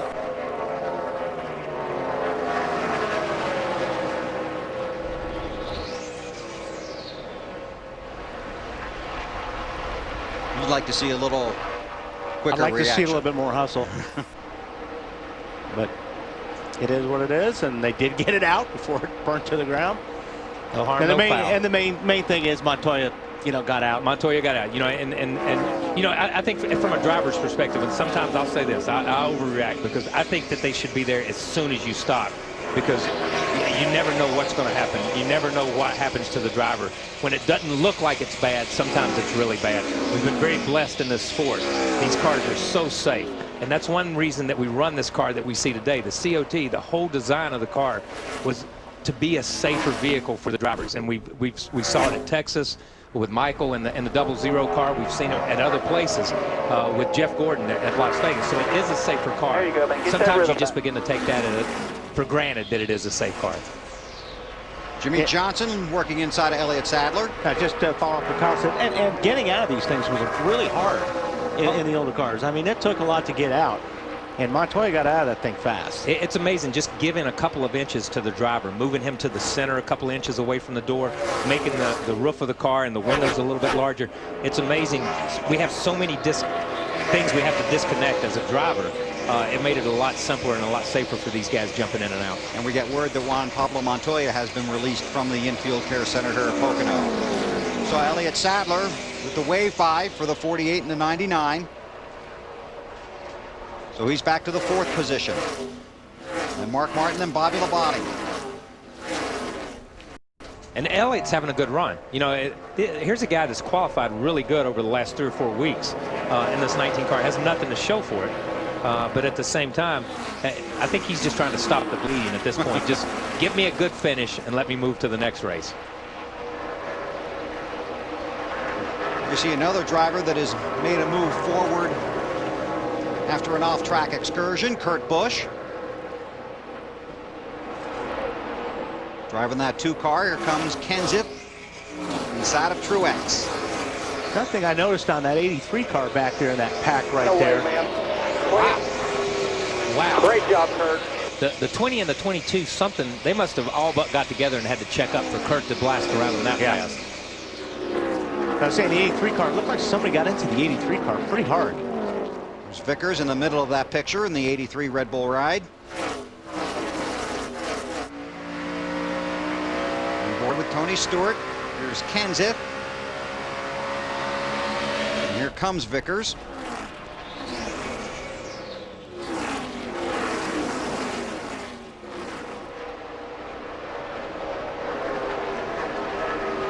Tony hung tight on the outside. Yeah, right that's there. what I'm saying. The That's pretty stout right there. I think they have to now. Yeah. Because you're aiming for that patch.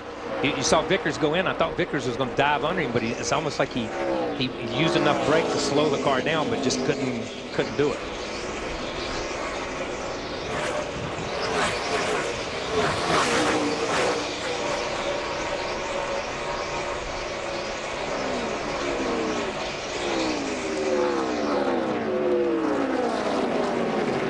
Car, Travis Kvapil right there on the bottom, gets a little bit loose. He's running the 16th position. Paul Menard there in the 15. It's on board with Jeff Burton. That's Ryan Newman.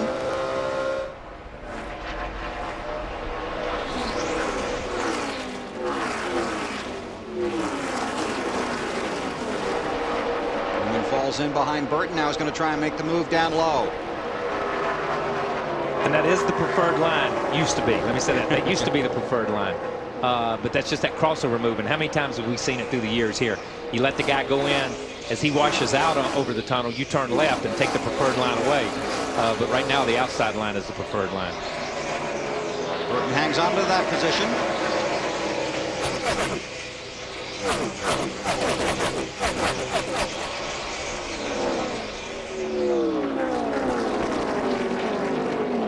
Casey Kane's another guy right there. He has worked his way back to 7th spot the hard way. He's got something on the front of that car, too. I don't think that's really covering any openings right there. No, it isn't. Larry? I'm glad you guys picked up on this 9 car, because remember, it was just 2 cautions ago, back on lap 58, where they were going to go with 4 tires, decided to go with 2, but they had to come back to pit road because of the left side lugs being loose, and he has worked his way from back in the 30th, somewhere in the 30th position, all the way back to the top 10. It won't be long, Marty. They're going to have to contend with this 9 car. Yeah, Larry Mack, all I can say is wow for Casey Kane. I'll give you those numbers real quick if you want them. 38th to 27th on a 6-lap run. And then that run we just had a moment ago under green flag from 33rd now to 7th for Casey Kane.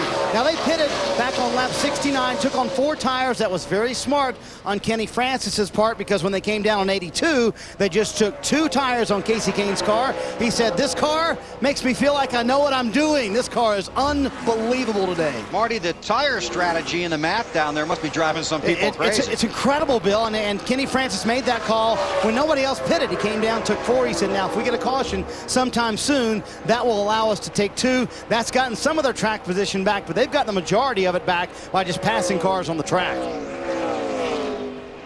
He has been one of those guys today that's been able to make time.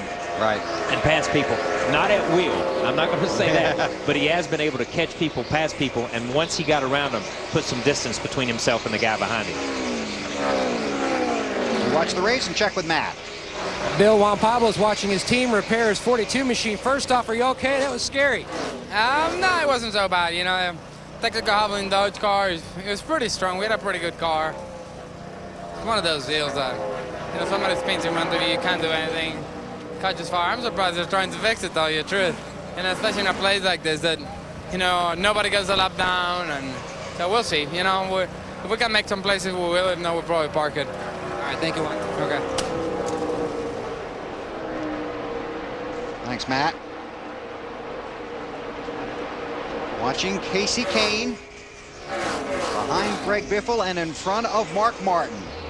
Approaching the halfway mark here at Pocono. Denny Hamlin is the race leader.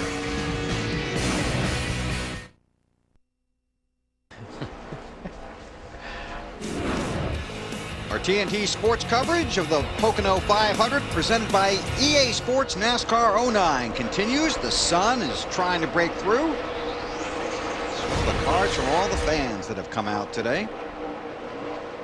Denny Hamlin has led the most laps in 3 of the last 4 races here. Did not lead a lap last August, but he has been very successful here at Pocono.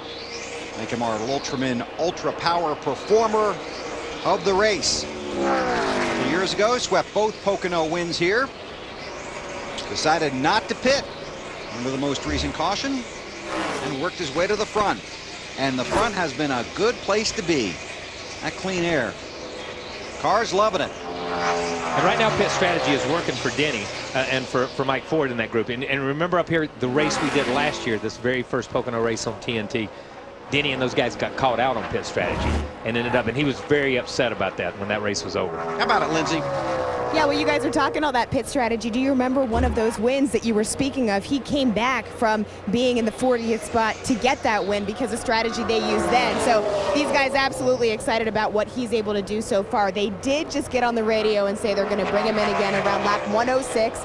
They're going to, of course, look to give him 4 tires and fuel, and we'll see if they make any other adjustments. But Denny Hamlin right now loving that clean air in front of him. Has battled back from some contact on pit road. Had to restart outside the top 40, has passed a number of cars on the track, but also got a lot of help with the decision not to pit. He's on board with Denny.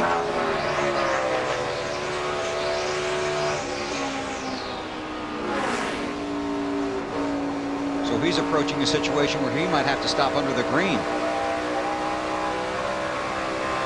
But he's far enough out in front, it's not going to kill. It's not going to kill him. You know, we talk about how big this place is. It's not going to really take him out of the race.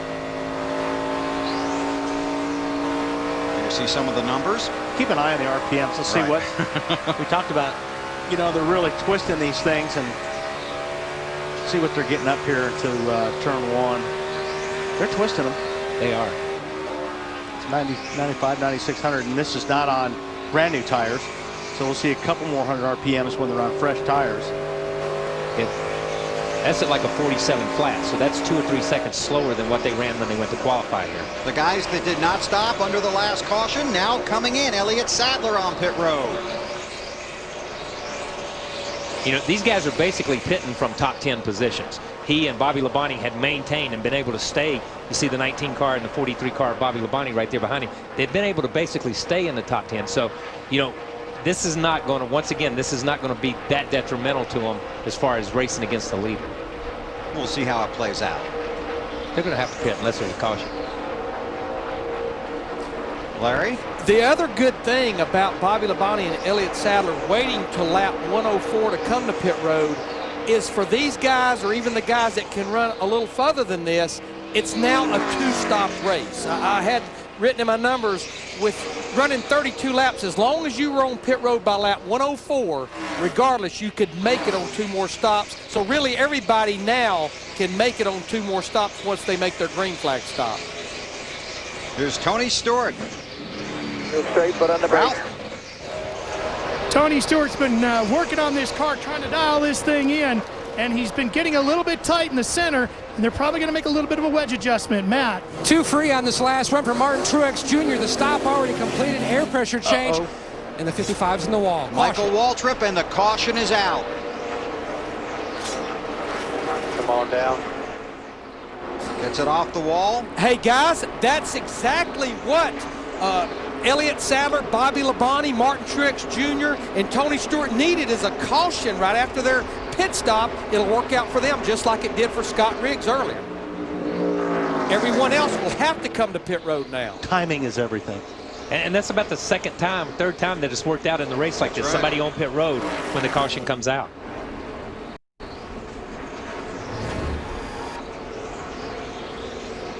Man, he just entered high. He's way up high, still running in a straight line.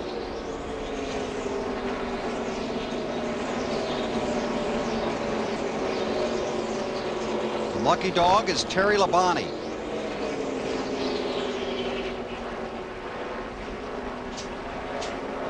That could be a costly accident for the 55 car. He was 35th in owner points. Top 35 are locked into the race. Top 35 in owner points.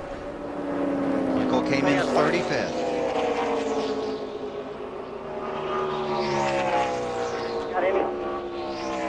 We expect pit road to be open this time by.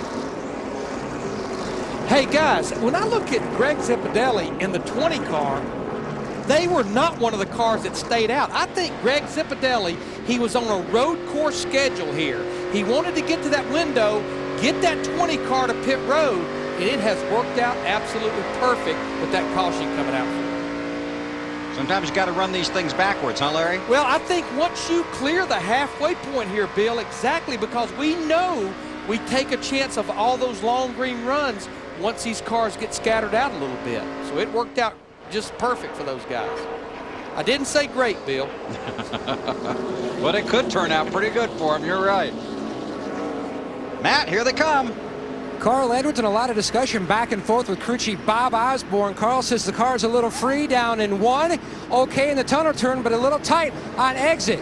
Going to make an air pressure change for the 99 of Edwards. Let's go further up pit road to Ralph Shaheen. Matt just picking away at it. And the one thing about Pocono is you never know where things are going to come. They've been working on turn number 1 all day for the 48. Now all of a sudden it's turn number 3.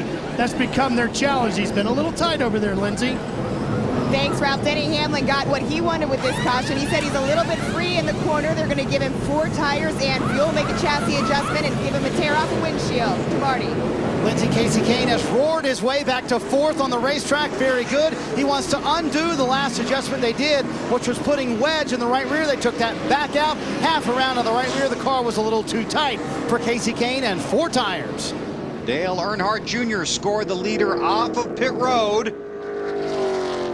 But we'll sort out the running order when we come back, and it looks like some guys that pitted early may benefit from this caution.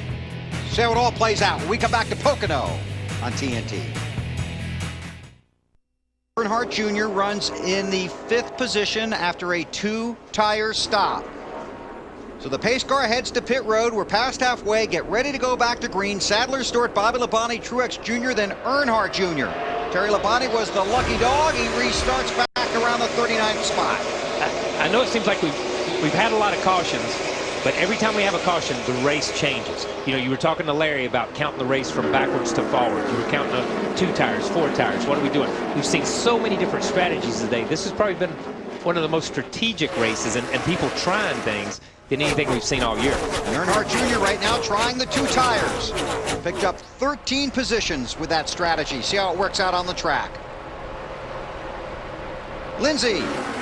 I wanted to update you guys on Elliott Sadler, and you know how lucky he must feel to be able to getting a break like this, talking about the luck he's had recently, but he just said that he's great in the tunnel turn.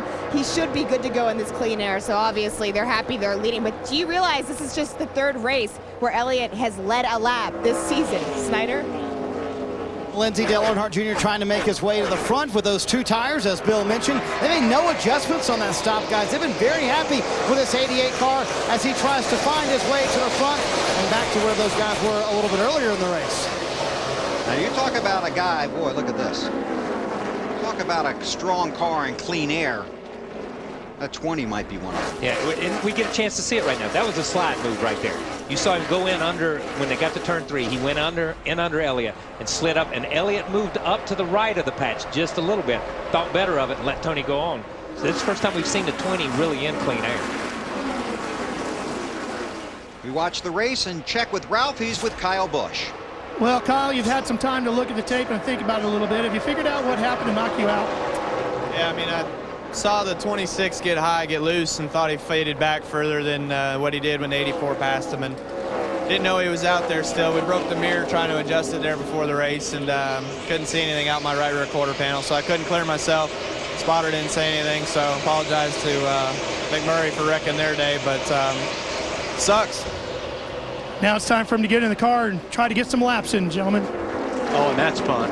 Yeah, it's always good to get in a race car after you're about 60 laps down and just run around. 60 laps down in a place that takes a minute to get around. You know what I mean? It is. It's just a boring day. It's a tough day. Here we see the 9 and the 11. Now, these are 2 guys that have led the race and drove off from everybody. And here they are back in the pack a little bit. I guess they're 5th and 6th, racing for positions. Casey's car, though, I mean, we'll see if Denny is going to take a look on the bottom, but so far we've seen, unless he's going to pull a slide job like Stewart.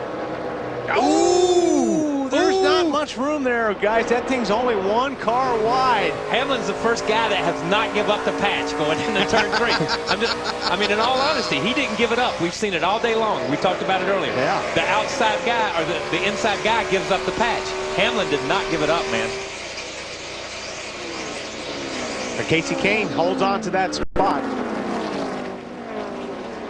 That was great driving by both of those guys. That really was, because they were sharing it. One had their left side, one had their right side, and they still didn't lose a lot of ground. When you look at it, they didn't lose a lot of ground time-wise. So we've passed the point in the race where it used to be more give and less take. Now it's more take and less give. Mark it down at lap 112. 112. It's all take and no give.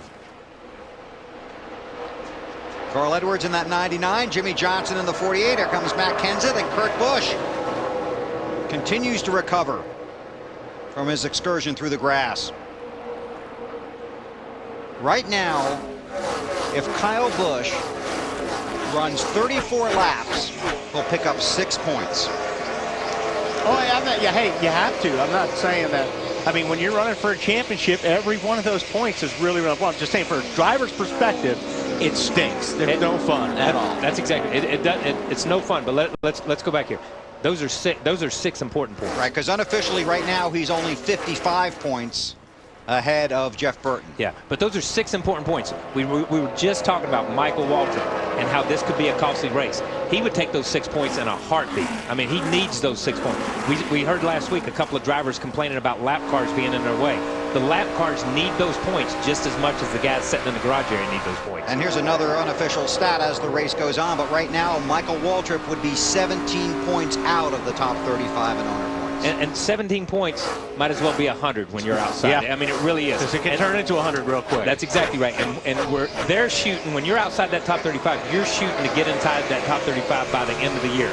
So 3 points here, 3 points there. You know, it's the same thing. We talk about it. If you can stay out and lead 1 lap under caution and get those bonus points, that's almost like winning a race. It's 180 some points or whatever at the end of the year. It's a huge, it adds a bonus race to a team, and a team in 30th to 35th, that's critical. That's for 6th. Hamlin taking it from Earnhardt Jr. Carl Edwards watching. Good job, dude. Did he say dude? Good job, dude. He said, good job, dude, and then he said, where did that 9 car go after he passed the 11? Because he drove off from it. And it has. It's going. Casey Kane now in 5th. Hamlin up to the 6th, and there's Carl. Picking up the spot from Earnhardt. And Earnhardt Jr. with just the 2 tires on the last stop. And I think he struggled a little bit there in 3, because I thought Denny Hamlin was really good in 3 that last lap, but I think Jr. just doesn't have the grip right now with those the 2 tires that they did on that last pit stop. Because he's going to lose another spot here. There's Jimmy right down on the white line, the way he used to run the place. But Junior gets that run. Junior gets no, I'm sorry. Junior gets that run up off the corner, and it goes away. Johnson, then Matt Kenseth. 75 races since Dale Earnhardt Jr. has been to victory lane.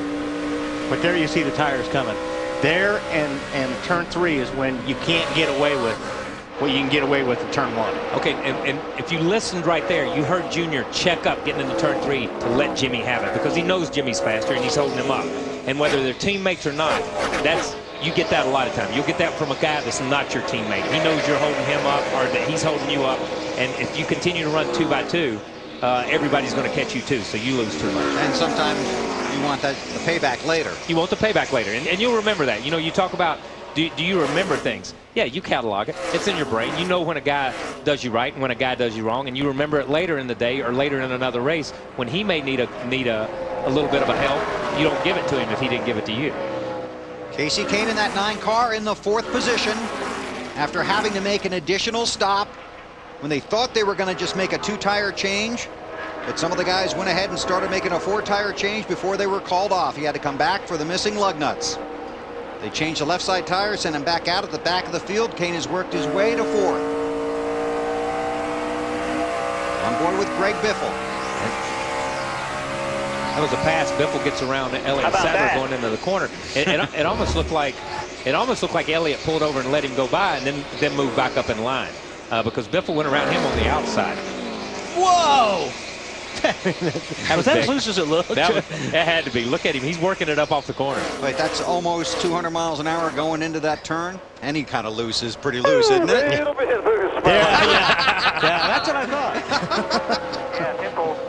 Whatever you need to try.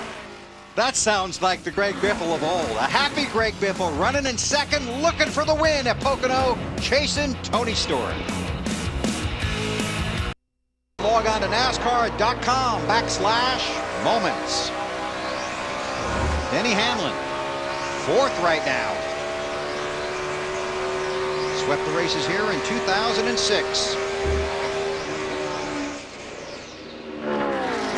120 laps are complete. The 20 car is the race leader. Time to take you through the field. Let's start with Ralph. Well, for Tony Stewart, he's been battling loose in, tight center off all day today. They've gotten pretty good on the loose in part. Still working on center off. Worked on the wedge. They didn't like that, so on this last stop, they took it out, Matt. Impressive run for Greg Biffle. Started the day all the way back in 33rd. Now runs in second.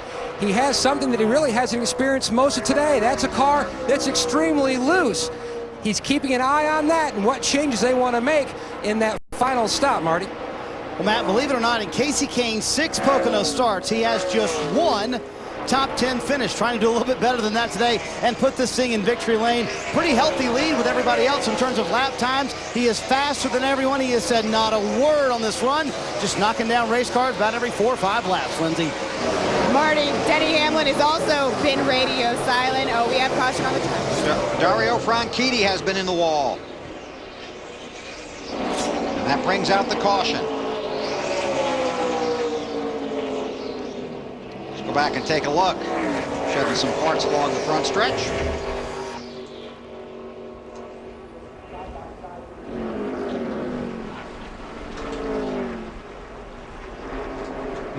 There's 2 drivers trying to share the patch, and neither one of them got it right. But that's exactly what we saw earlier with the 9 and the 11.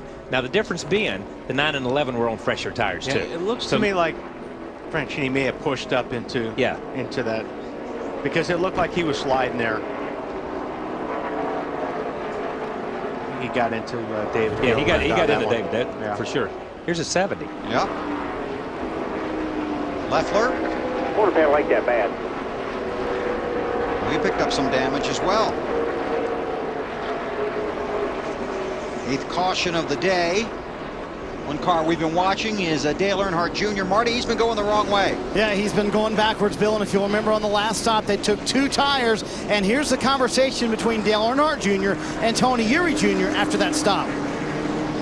Why won't this car turn anymore? No, dude. I have no clue. I just put some air in the right rear tire, done like a half a round of bite out. That worked in the 90. All right. I need to listen to what I'm saying. The left front's getting carried, so work that direction. Try to put that back down. Make that left front work for me. All right, I'm at the minimum on NASCAR, and I'm putting air in the right rear. That's the way I know to make the left front. The only other thing to do is take air out of the right front.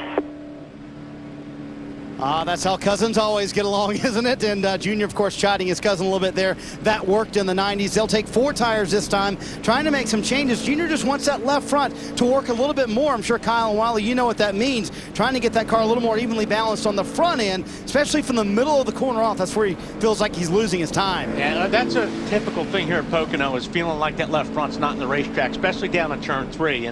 And what a driver's wanting to do, because he feels like he's on 3 tires, you want that left front in the track. That gives you that dig. That gives you that traction going through that corner, and you feel like you're faster through there when you got 4 tires on the ground. And the one thing that these cars are doing different, and I got the 90s comment there. I got him good on the 90s comment. I was there in the 90s. I understood that.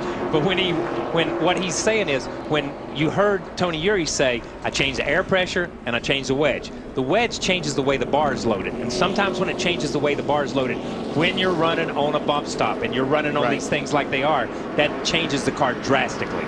Here they come, jam up, coming toward you, Matt. The key for Greg Biffle not to slide his tires into his pit box. Almost overshoots his box. Greg Irwin is going for 2 tires on this stop, which should help tighten up the 16. Now he's got a really crazy, he hits his crew member leaving his pit. Oh, he's hit by the 00 as well.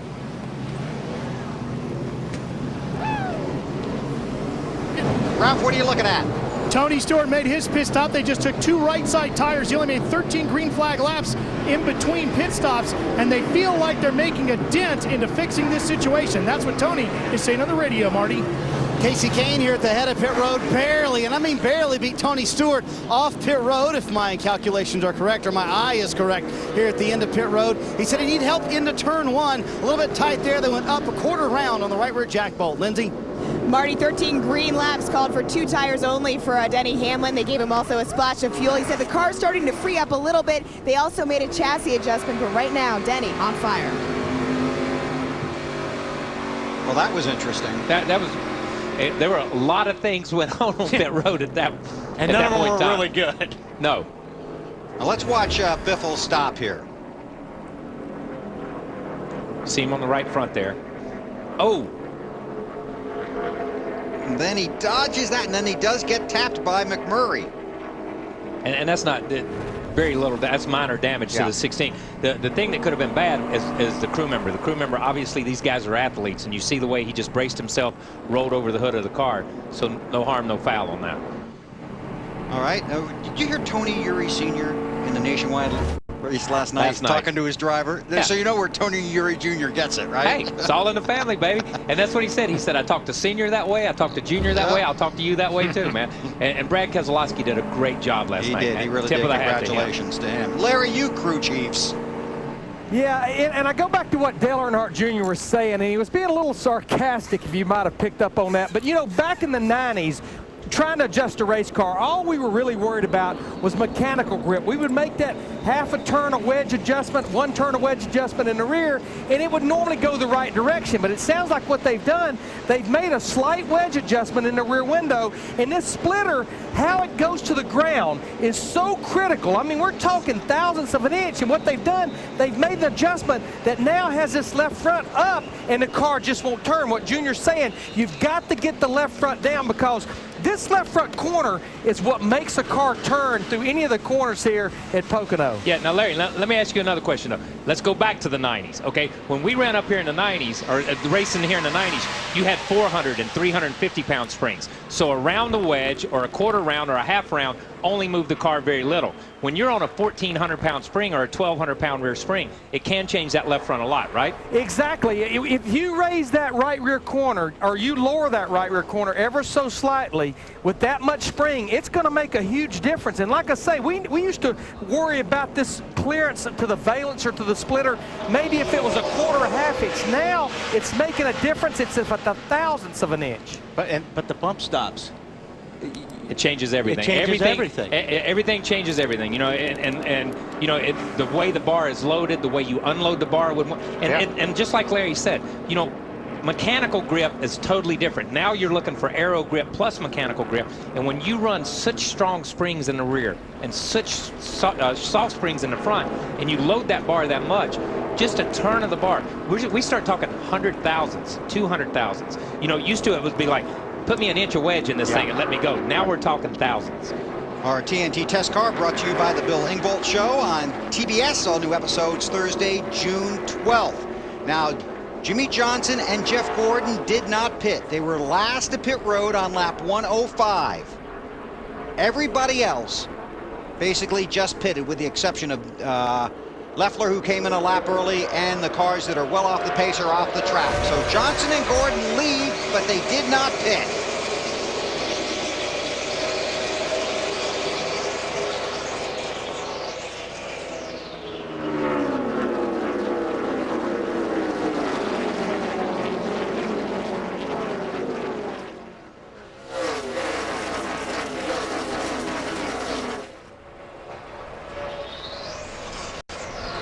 Casey Kane for second, and here comes Tony Stewart. Wow. Not a lot of room. No, he forced his way through there. He thought about getting up there. And Stewart takes the position. Here comes Biffle, and Hamlin right behind him. You see how when you dive to the bottom, how far you can get away from that guy on the outside. We'll see if he slides up in that outside groove or just hammers it. Well, with tires, too. Yeah, true.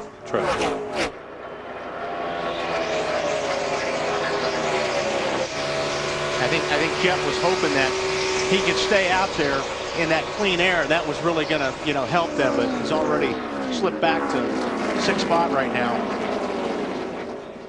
And ready to lose a couple more. That 99 run right up on him, man.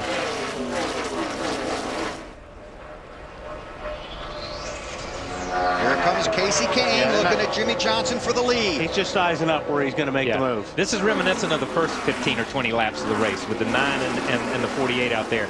And the 9 just trying to figure out, okay, where's my best shot to get around him? Okay, we'll watch all this. Check to pit road. Hey guys, real quick on Jeff Gordon back there, but drivers, don't you really want as much clean air as you can get? I mean, Gordon was running 24th earlier, so I agree with that call on Steve Letarte. Take the chance. They've had a pretty good car. They had a very good car in clean air. Even if you fall back 6, 8, 10, somewhere in there, you're still 14 spots better than you were, right? I'm taking tires. Yeah, I'm taking. You are, Wallace. Yeah, I'm taking tires over clean air too. I'm telling you, at this point in time in the race, I may have tried this a little bit earlier, but I'm taking tires over clean air right now. Johnson was running 8th when he did not pit. Gordon back around the 23rd, 24th position. Yeah, I think we documented earlier that Jeff was not happy with his car yesterday in practice, and he's had some happy moments with it, I think. You know, he's got up to 13th or 14th and been in the top 10 a couple of times, but he's not been as comfortable with his car as some of these other guys. It's Jimmy. I mean, if his car was decent, he probably could have pulled this off, but his car is really not that decent. And now he's going to wind up back 13th, 14th probably after this next lap. Want to point out that Juan Montoya and Clint Boyer have both returned to the track.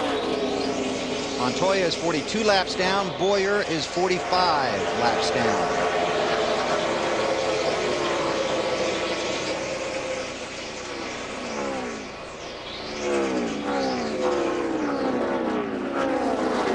Bobby Labonte in the famous 43.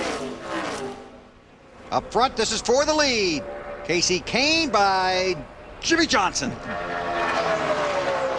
that as close as it looked? I think it was pretty close. It was pretty close, but I think Jimmy, I think Jimmy wasn't going to push him. the issue on that. I mean, so now the question is, how long until Johnson starts to fade since he's lost the clean air? Well, right now, from here on. How about it, Ralph? Well, I spoke to Chad Canals, and it was a track position call for the 48 as well. Their biggest issue is they've lost a little bit of the handling in turn 3, but they felt the track position was way too valuable not to take a shot at trying to get as much of it as you can. You know, that's 15 car lengths right there. Yeah, you know what I mean? I mean, from the tunnel turn to back to the front stretch, half the racetrack. So obviously, you know, Jimmy is going to struggle here, and these new tires are going to be better. And look, it'll bleed out. It'll shake itself out, and he'll be 8th or 9th or somewhere in that range. And he'll have to fight his way back, just like the 9 car has. Here comes Stewart. A little bump draft help from Biffle. Johnson loses those 2 spots. Man. Franchitti in the wall. And there's Sam Hornish, who has really had just about the entire Pocono experience this weekend. But you know, I tell you what, a lot of what Sam has gotten caught up with here in the race has not been of his making. He's just been in the wrong place at the wrong time. You ready? You ready for this? Juan Montoya gets the free pass. He's gaining now. He's the first car, highest running car not on the lead lap, 42 laps down.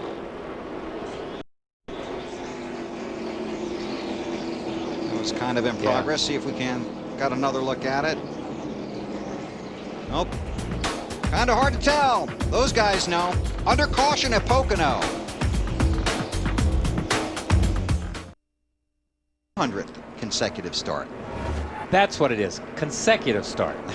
Okay, because Kenseth made his 300th start in Phoenix. But remember, he subbed for I'm with you. So this is consecutive. I got you. No wonder I never got out of school. Well, wait, who had you confused to begin with? Marty. But Marty swears it's not him, but that's okay. Field getting the 1 to go signal. A handful of cars did come to pit road under this caution, including Jeff Gordon and Dale Earnhardt Jr.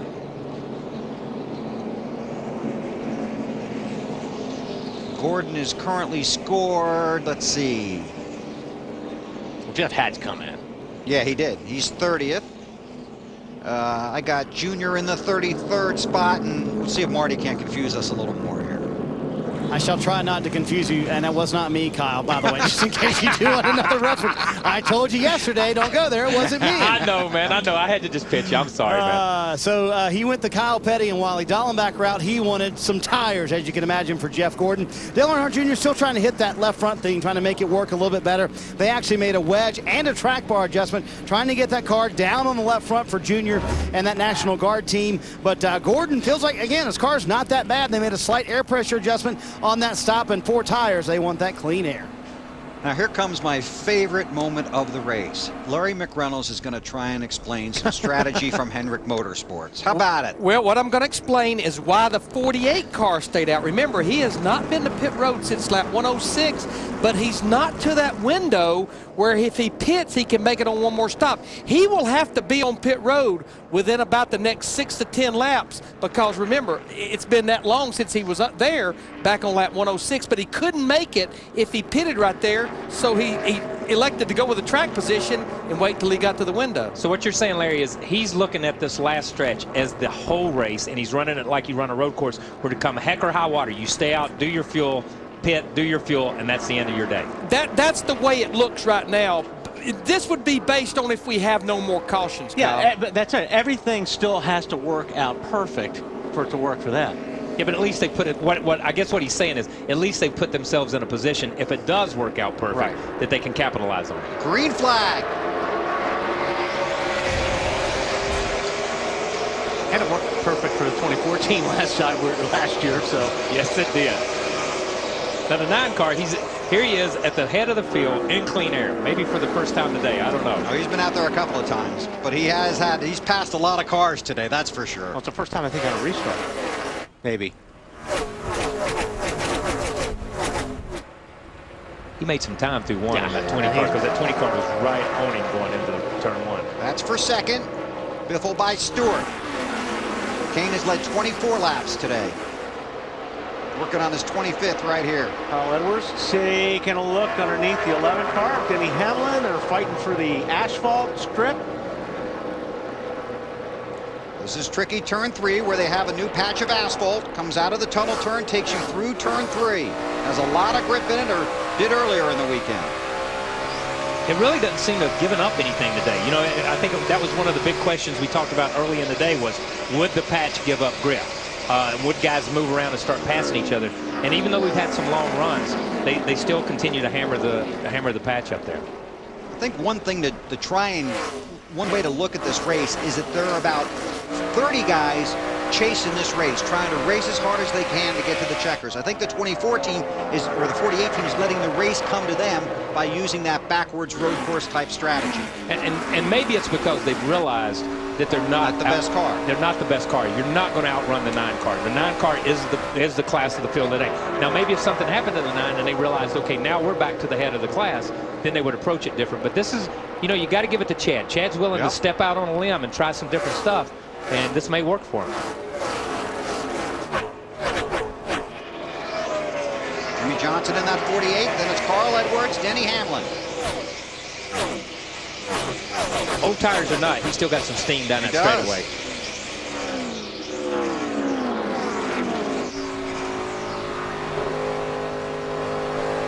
He's got to hustle though, because if he's going to pit under the green. Yeah, he's getting it loose. I mean, he's hustling. He's got that little bit of loose there. It's going to cost him 2 spots possibly right here. And just like you say, Weber, he does have to hustle. He needs to stay in that top 5, that top 10, so when he does pit, he doesn't get into the same situation we talked about earlier with Bobby Labonte and the 1 car of Martin Truex. When they pitted, they were fortunate. They got back out and the caution came out. He is going to be behind and all by himself, but the advantage is he's going to be all by himself in clean air with new tires on if he does pit. Wow, Jimmy Johnson goes to the bottom, searching for some grip on that car because it's not working for him up high. Coming down He pit road. might be searching for a pit stall. I see the guys with 4 tires.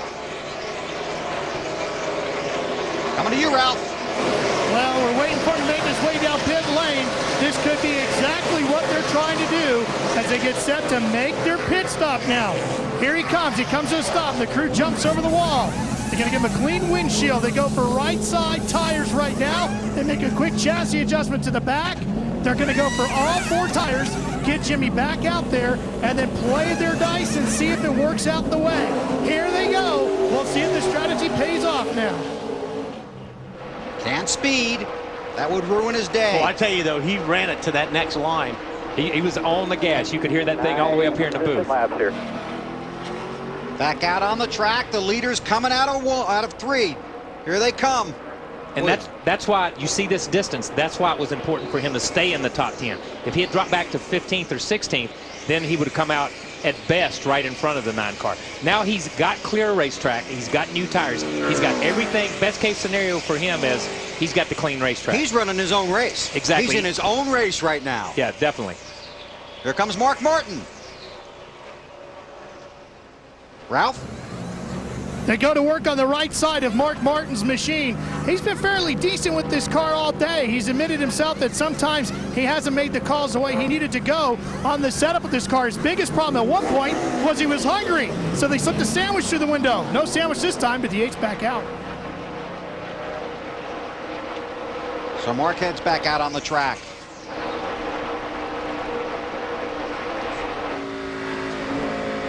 On board with Tony Stewart. Looking back at Carl Edwards. The Aflac Ford. Tony's going to say, you know what? Go right ahead. Again, he sees that Carl Edwards got a little bit better car right now. You see Carl just stick his hand out the window, a little bit of a thank you there. Let's get an update on the 99 from Matt. Stopwatch Bill was showing about 0.2 of a lap faster than the 20 was the 99 of Carl Edwards. The only hindrance he really has is the turn he's approaching now. The tunnel turn, he says, is just a little too tight from the center of this corner off and a little tick tight down in turn 3. Thanks, Matt. So let's take a look. The race leader is Casey Kane. There you see the car of Jimmy Johnson, the Lowe's Chevy. That's Mark Martin behind him. And there is Kane, the race leader. Jimmy Johnson is scored in the 35th position. But at this point, they're on an island. We're going to find out if it's a vacation island when we come back. Are complete here at Pocono. Casey Kane, the pole sitter, is the race leader over Greg Biffle, Carl Edwards, Denny Hamlin, and Tony Stewart. Closing in on the final 50 laps of the race. Fans get even more TNT racing with TNT's Race Buddy on NASCAR.com right now. Watch bonus coverage, interact with other fans. Best of all, it's free and it's only at NASCAR.com. Here's your race leader. And he's laying down some pretty fast laps right now. Yeah, and just in cruise mode, it almost seems like. He's pulling away from Biffle in that crowd, but he's just in a different time zone, and he has been since yesterday in practice. All right, let's try and work our way through the field here. Maybe we can get through this before the caution comes out. Kane leads. Here's Snyder. Bill, I'm glad Wally noticed those lap times because they've been pretty incredible for Casey Kane. Best part of the racetrack for him is the part he just left. Turn 1 feels like he's really getting through there very well. Not too bad in 2 and 3 either, I might add. That. The Roush Fenway cars of Biffle and Edwards running second and third. Both teams about 3 laps short of making it a one more stop. That's why they didn't pit the last time. Meanwhile, the 99 of Edwards, he'd like to work a little more in the grip area on their next stop. And he continues to get faster and faster as this run goes on. Matt, thanks. Denny Hamlin making his way up there. He says that he likes this track in parts because it reminds him of the tracks that he grew up racing on. He had gone a bit quiet on the radio. Last update, he was real loose into 1. He'll likely come in the next 10 laps for a pit. Now. Well, everything's been going pretty good for Tony Stewart through most of the day, except all of a sudden, just in the last lap or 2, he started coming on the radio real emphatically saying, I'm really, really loose, Lindsay. Well, Matt Kenseth absolutely radio silent on the radio. He's edged his way up to 6. They will need to come in probably within the next 10 laps as well. Ralph's last comment was that his car was a little bit tight, so look for chassis adjustments there. Ralph? Lindsay, I'll Marty? pick it up from here. Actually, behind him is Kurt Busch. Yes, Kurt Busch is on the lead lap in 7th place. Yes, the same guy who wrecked on lap 39, spinning through the grass. It took 5 stops for Pat Tryson and the crew to fix that front splitter. They fixed it very well, thank you. His car's a little bit tight, especially in turn 1. And let's give some big credit today to A.J. Allmendinger. He's really kept his car in the top 15. This would be a career best finish for him. Currently, he is in 8th. The car's been a little bit too tight. That's it. They've made very few adjustments to this 84 Red Bull, Lindsay. Marty, that is exactly what Jeff Burton's saying. His car has been tight all day long, especially within the last 10 laps. He said that earlier he couldn't find anything that could hit on for their car, that they felt like they were trying different changes. Nothing was really working. So we'll see how much more they can gain. Ralph? Ryan Newman's in the 12 machine, and he's been plugging away at it all day long, too, and he's starting to make his way up through the field. He's in 10th right now, hoping to get another shot to adjust on this car a little bit more. Thanks, Ralph. And just go a little bit further as we watch some of the action on the track. After the 12 car of Newman, it's Truex Jr., then McMurray with a good run. Dave Blaney's in the top 15. Harvick has battled back from having to start at the back of the field because of a battery problem before the race. Jeff Gordon has worked his way back up to the top 15. Then it's Vickers, Earnhardt Jr., Rudiman, David Reagan, and Menard. Interesting to see how this one unfolds. Just a little over 50 laps to go at Pocono. TNT Sports live at the Pocono Raceway in Pennsylvania. 51 laps to go, and some green flag pit stops have occurred. Denny Hamlin has been on and off of pit road, and Tony Stewart is headed for pit road now. You got it, Ralph. Well, Tony Stewart, as we said, had been complaining about the car being extremely loose. They made the call to come in. They were going to try to go 10 laps. They didn't go quite that far. They're going to take one round of wedge down on the back of this car. 2 tires right now. They're going to put 4 on, fill the fuel up, and send Tony back on his way. Now, as these green flag stops continue, the car to keep in mind is the 48 of Jimmy Johnson. He is already stopped. He's running a different cycle than everyone else in the race. He's currently 30th, about 32.5 seconds behind the race leader, Casey Kane. Here comes Tony out of the pits. And there's your race leader, Casey Kane. Tony caught a little bit of traffic as he came up on the track.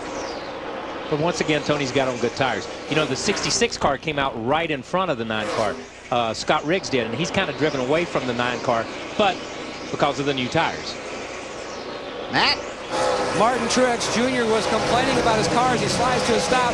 Near the end of this run, it was getting extremely tight down off of turn 3, but it was way too loose on entry down in turn 1.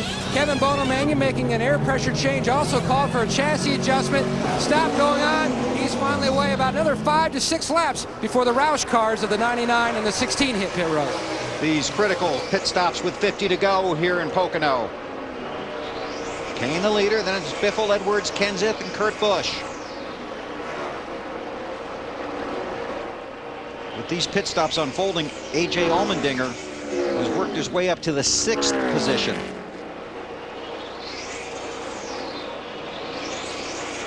There's Kane. More green flag pit stops coming our way. Try and get back in time to catch those.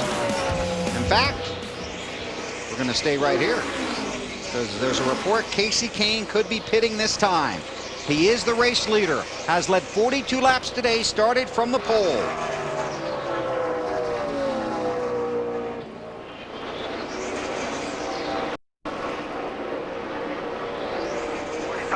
Second gear, 45. Through turn 3, and here he comes.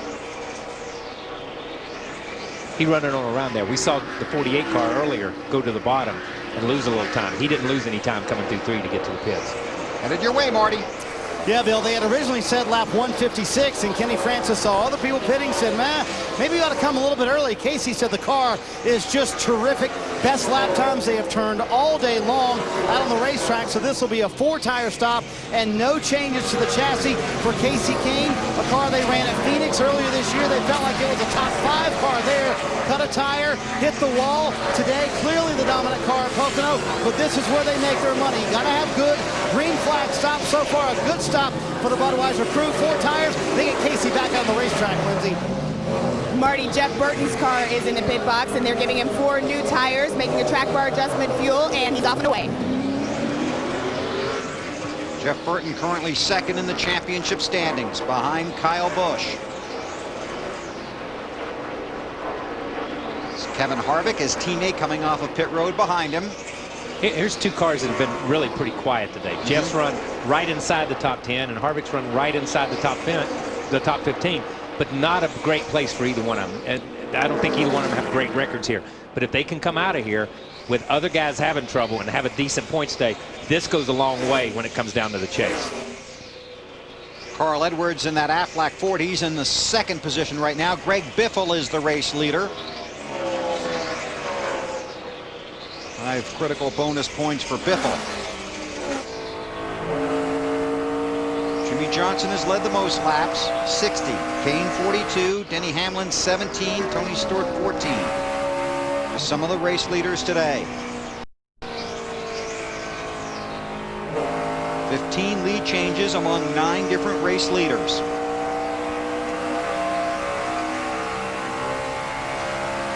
It's almost like listening to it on these old tires. You hear him kind of roll out of it and then kind of get into it gradually, until he comes off that place, like and then he goes. Remember Exactly. how Darlington used to be. Yeah. If you just roll on that throttle as easy as you can not to break the car loose. Larry? Well, what I'm seeing here, including the 3 Roush Fenway cars that are 1, 2, 3, remember all those guys were on pit road at lap 123. They will be coming in the next 3 to 5 laps. But what this will allow them to do, they will obviously take 4 tires, fill that thing up with Sunoco race fuel. This will let them go down to about 10 to 15 laps to go to the end of the race, which probably will give them the opportunity to go with just 2 right side tires under their stop, where when you look at Jimmy Johnson that will be back on pit road around lap 168 with 32 to go, he will be forced to go with 4 tires. So it's going to get more interesting should we not get that caution. Yeah, this race, this race has the potential to come down to be a pitcher's duel. Just like you see a ball game that's not a high-scoring game, but it's a great pitching duel. This is a strategy game, and when it comes down to 8 or 10 laps to go, or 10 or 12 laps to go, strategy is going to be key. Johnson back in the 24th spot. Kurt Busch coming to his pit stall. Marty? You know, Bill, when you're standing on the stage in New York at the end of the year and you finish in the top 12, this is one of those days you look back at if Kurt Busch is able to do that this year and say, that's where we gained a lot of points. They wrecked earlier on. They've been terrific so far. Car a little bit tight. They'll make an air pressure adjustment. Ralph?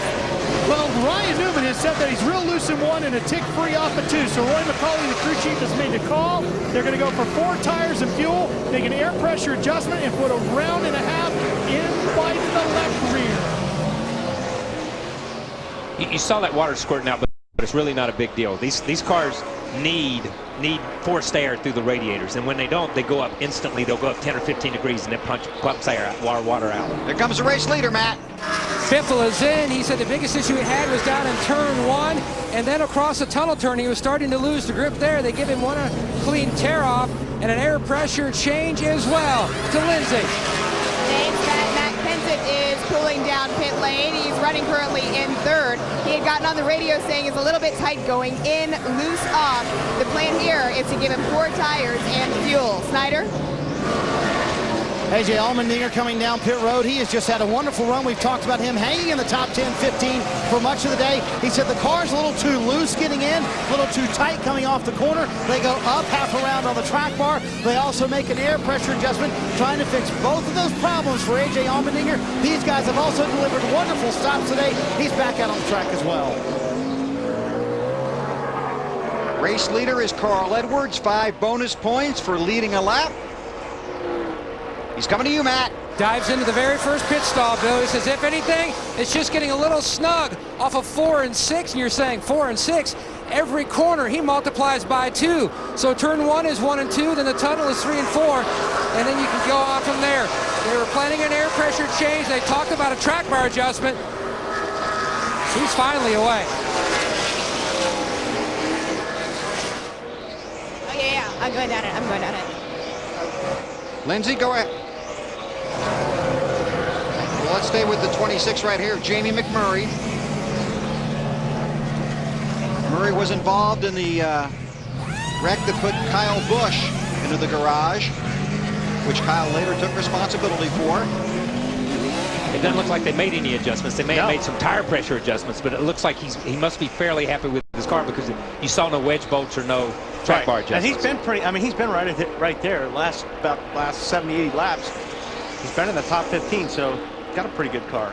Working our way through a cycle of green flag pit stops right now. Brian Vickers has scored as the race leader. But again, Jimmy Johnson, who pitted on lap 136, that's about 21 laps ago, is currently scored in the 18th position. Did look like they took just a tick longer than usual on the left side of the car of Carl Edwards. Vickers up the track, but we stay green. It's pretty fast right now, too. Brian Vickers is the race leader with 39 laps to go. Pocono 500 presented by EA Sports NASCAR 09. Just update a couple of cars. Dave Blaney, too fast entering pit road, pass through penalty. Patrick Carpentier, too fast exiting pit road, pass through penalty.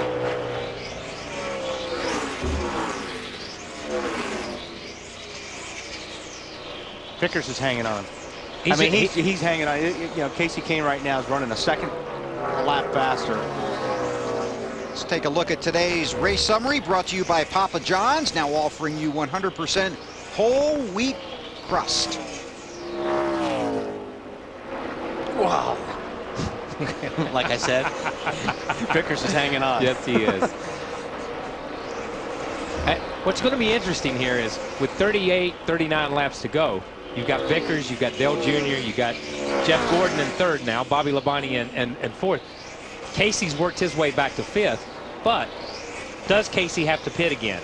If these guys run a couple extra laps, will they gamble on a 37 lap or 38 lap and stay out? And now, once again, just like Larry said in the opening, fuel mileage is going to be a factor, and it might come into it. His calculator is smoking. Oh, yeah. Right, smoking in his pocket right now. Dave Blaney gets the black flag. He did not come down for his pass-through penalty.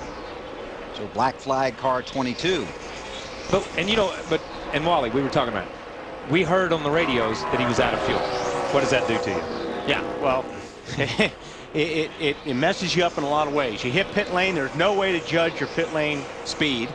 And a lot of times, I don't know how he fired it up so quick to get out, because usually when you run it dry, it takes a long time to start these cars. Yeah, and he fired it, unless as soon as it stumbled and he knew he was out of gas, he cut it off. Right. And left the fuel in the bowls in the carburetor so it would fire up, because that does save you. And with NASCAR's new rule, only being able to push 3 stalls, he may have had that in mind, and they may have told him that. Tommy Ballman may have told him that. And that's a great move. But you've got no judge from an RPM. When RPMs are what you go off of coming down pit road and your car's cut off, you don't know how fast you run. You can't blame anybody for that. Blaney answered the black flag, did his pass-through penalty. Let's check on pit road with Marty. Well, guys, just real quick about how close Dale Earnhardt Jr. and Jeff Gordon, running second and third right now, are cutting it fuel-wise. Steve Letarte just told Jeff Gordon, if he can give me a couple more laps, I think we may be able to make it on this last stop here. That would be key if these guys can do that, but they're going to have to cut it very close. He told Gordon, if it starts to stumble, come to pit road. Otherwise, stay out until I tell you so. These are big laps to give you, too. You know, asking a lot. But here's what amazes me. These cars don't stumble anymore. You know what I mean? That they've got the fuel system so perfected in these things. When they're out of gas, they're out of gas, man. The only gas left is the gas in the bowls and the carburetor. They just run out of gas. So it's not like it used to be where you could watch the pressure, and as the pressure began to fall, it's like, okay, I've got 4 pounds on the backstretch. I'm coming in this time. You don't have that anymore. Cars we're watching right now, Vickers, Earnhardt Jr. and Jeff Gordon pitted on lap 131. So did Bobby Labonte and Regan Smith. Just watch your speed. Yes, they busted a couple people already. Warning Gordon about his pit road speed. Right rear. I think this 24 may be coming down pit road this time. There's Vickers. He gives up the race lead. Ralph? Here comes Brian Vickers. Now, Jackman Sean Pete is going to be over the wall to get the car up in the air. He was a defenseman for the Wilkes-Barre Scranton Penguins in the American Hockey League. He's not going to have any problem getting this car up. They're going to put a quarter pound in the left rear of this car. It's been pretty good, and they had him buy him an extra lap of fuel, which is what they needed, Marty. Ralph, could this somehow pay off for a win for Hendrick Motorsports? Dale Earnhardt Jr. is going to have to make his car go 35 laps on a tank of fuel. So will his teammate Jeff Gordon. They pit together here on pit road, trying to make it all the way to the end. Junior a little too tight. Gordon tight as well. Matt? Earlier than scheduled stop for Greg Biffle. He's already away, Marty, going down pit road. Biffle said all of a sudden the car just got extremely loose. Thought he might have had a right rear tire going down, so they topped it off with some Sunoco race fuel and took right side tires. The crew right now looking over the tires to see indeed if he cut something and then if it might have been flat. 12 career wins for Greg Biffle. To the end from here. But 20 races since the Biff has been to victory lane. Greg Biffle in the 16 car, too fast exiting pit road. And that's his luck. That's the way his luck has been all year long. He's going to have to come through pit road for a pass-through penalty. So Biffle, heartbreak, too fast off of pit road. Casey Kane is the race leader at Pocono. And Jeff Burton. Greg Biffle was hit with a speeding ticket, too fast exiting. He currently runs 33rd, one lap down, after leading the race just a few laps ago. And that's so sad. You know what I mean? I don't know anything else to say about it except it's just sad for that team, sad for Greg, because they've run so strong all day long and continue to get better and better as the day went. It just happens all year long. Wrong place, wrong time. Wrong place, wrong time. If it could happen, would happen, should happen, it happens to him. There's Jimmy Johnson. He was on pit road while we were in commercial break. Pitted on lap 168. He is currently scored in the 27th position. And there are 28 cars on the lead lap. See how it plays out for Johnson. Now it's time for the NASCAR Sprint Cup Mobile Monster Moment. And this could have been disaster for Casey Kane. They were going to do a four-tire stop, changed it to two. They'd already popped off some of the lug nuts. Had to bring Kane back to pit road, put on the left side tires, and restarted at the back of the field. It passed a bunch of cars. The team never panicked, and Casey Kane has the lead with 30 to go. Stay tuned to all of the in-car audio, live radio broadcasts, stats, and more with NASCAR Sprint Cup Mobile on Motorola Razr, only on the new network. Visit sprint.com/speed to find out more.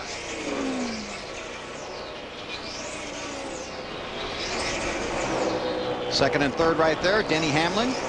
And Carl Edwards has been getting better and better as this race was going on. I've just been watching his lap times and watching him as he approaches these guys through the corners and where he's making up time. And Carl's got a pretty good car right now. He's 10 seconds back. He just hustled it right there, but you're exactly right. Got the position. Carl Edwards to second. Ralph. Tony Stewart didn't like the last round of adjustments. He's on pit road right now, taking 4 tires and getting an adjustment and some fuel. Greg Zipadelli said, I need you to stay out. I need some laps for fuel. Tony said, no problem. I'm not wrecking in every corner like it was the last time around. Good to know. So Tony Stewart working his way off of pit road. There goes race leader Casey Kane. 28 laps to go here in the Pocono Mountains. Casey Kane looking for the win. Under green here at Pocono, race leader Casey Kane headed for pit lane. Marty.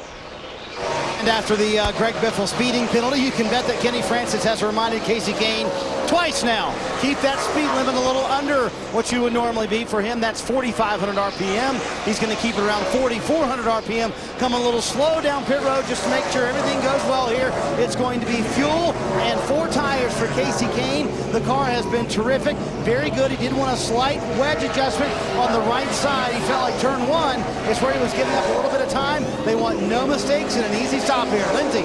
That's exactly what Denny Hamlin's crew chief Mike Ford is going for. He said, give me 4 tires fuel, a slight air adjustment. Denny said, you're killing me through turn 1. I'm too free. So they're hoping to tighten him up a bit. And we have been talking about speeding tickets here, and we can tell you Tony Stewart was too fast exiting. Pit road speed is 55 miles an hour. Tony was 60.38 miles per hour in the last timing box. Tony Stewart is currently scored 36th, 1 lap down. And under green, that's where you get caught most of the time, the last timing box. We saw where Kenny Francis in the 9-car pits, the very end pit, all the way at the end of pit road. They don't worry about the last timing box. Once that thing lands, they launch straight off pit road, so there's no speed limit for those guys. Last timing box, last pit stop. That's it, man. That's where you normally get now, because you're, especially under green. Exactly, but that's why people choose pit road. When you talk to a Larry McReynolds or you talk to crew chiefs, that's why there's a strategy in where you pick your pit on pit road. Marty. Kurt Busch here, Billy, ran up to 6th position on that last run. He said the car was a little tight, though, so they're going to make a wedge adjustment on the right side, trying to loosen up a little bit. It'll be 4 tires for Kurt Busch. The man who got in a wreck earlier on was able to race his way back in the top 10. This is going to turn out to be a very good day for this 2-bunch. You got trouble? Kyle Busch has gone around, and the caution flag is out. Man. And as they say in the afternoon soap operas, that changes everything. That changes everything. That changes everything. So everything we said. Forget about everything we said. Forget about what we've talked about for the last 45 minutes here. Forget about the pit strategy. Larry, forget about everything. We're going to need Larry's help on this one. Okay, now as that was happening, let's take a look at Carl Edwards. He was the race leader, was coming safe. Wow, because once you go past that cone, you're committed. You are committed. Which is why they call it the commitment. That's incredible. On board with Kyle Busch. You see him hit the curb right there. Yep.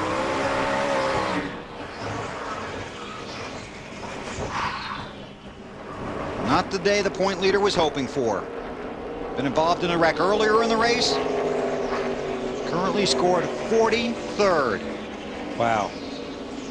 And he will finish 43rd. He cannot pick up any point positions. No, but at this point in time, he's going to be out there and he's going to finish the race so he doesn't have a DNF, because it will go down. Okay, let's go to Professor McReynolds.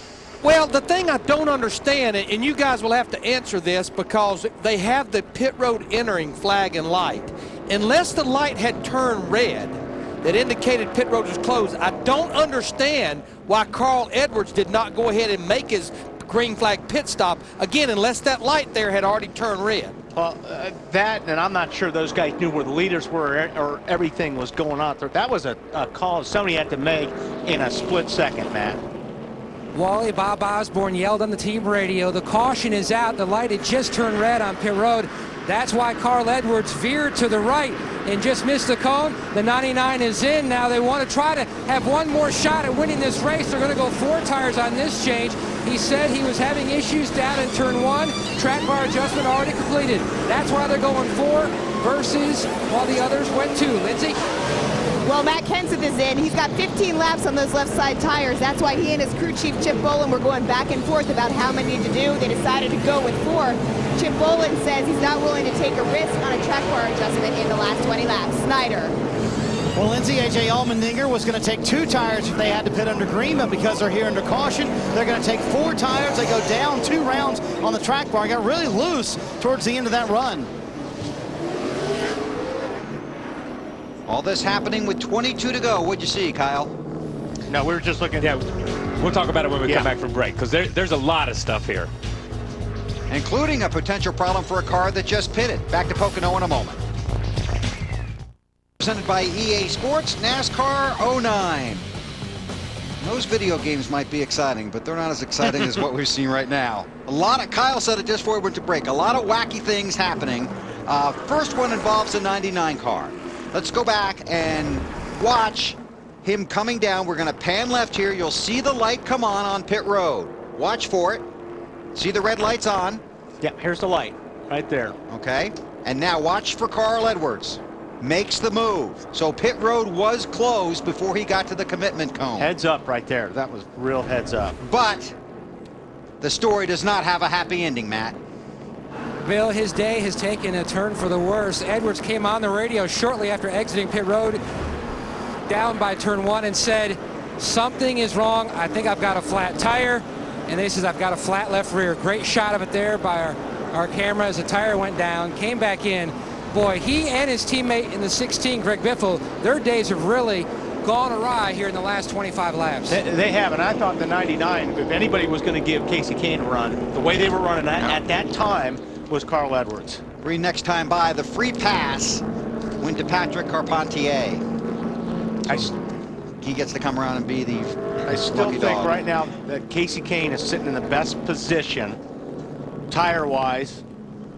Because Vickers and Earnhardt Jr. did not stop. Vickers, Earnhardt Jr., Bobby Labonte, those guys pitted all with about 35 laps to go, and they were playing the fuel mileage game. Now they're going to have to run hard, don't get me wrong, but at the same time, they should, with these caution laps, have enough to run hard and finish, and now they're playing the track position game. And the faster cars have got some guys to work through to get to Casey Kane that are on better tires. And we've seen how hard it is to work through traffic, unless you Casey Kane. Snyder.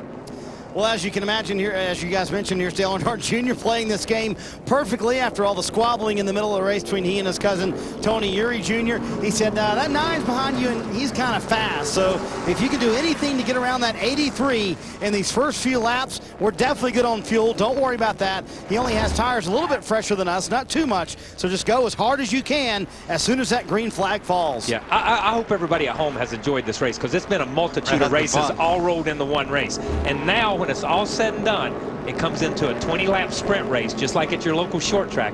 It's all out. Let's see who takes on the trophy. It's that type of race. Casey Kane pitted on lap 175, so he basically has much fresher tires than the 83 and the 88, which pitted 10 laps earlier. And you remember the give and take? Yeah? Yeah, it's it all gets really take ugly right now. now. It's all take right now. Jimmy Johnson, with his strategy, has landed in the 8th spot as we get ready to restart with 19 to go. Junior got a good start. I don't think he can bump grab the 83 because the 83 doesn't have a rear bumper anymore.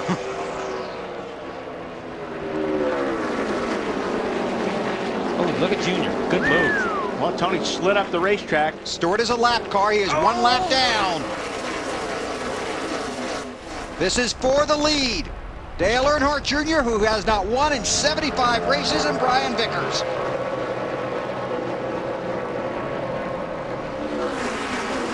Yeah, that's good stuff right there. If they can hang on. Can they do it again in 3? Well, they're fighting for that outside spot, trying to get to 3 right now because they're hitting that asphalt strip. Right now they single file in. And Casey Kane's just kind of sitting there waiting for things to calm down a little bit. And Tony was hanging there. You see Tony drop down out of the way to give Casey room to get by on the outside. And that's just a courtesy move. That was pretty cool. Vickers leads, Ralph. Just before the restart, crew chief Kevin Hamlin told Brian Vickers, if we're going to win this, you need to go real hard. Clear your head and let's go get after it. Apparently he did just that. Remember, his one and only Cup victory came at Talladega in 2006. I see a Superman back there in the middle of that pack. Wearing a green cape? Yeah. Could be. Could be. Denny Hamlin right there in 11th spot. Up to 4th. The FedEx Toyota, and he made a big leap on the restart. And he's got 4. He's got 4 fresh tires, so he knows he's got to get with it right now.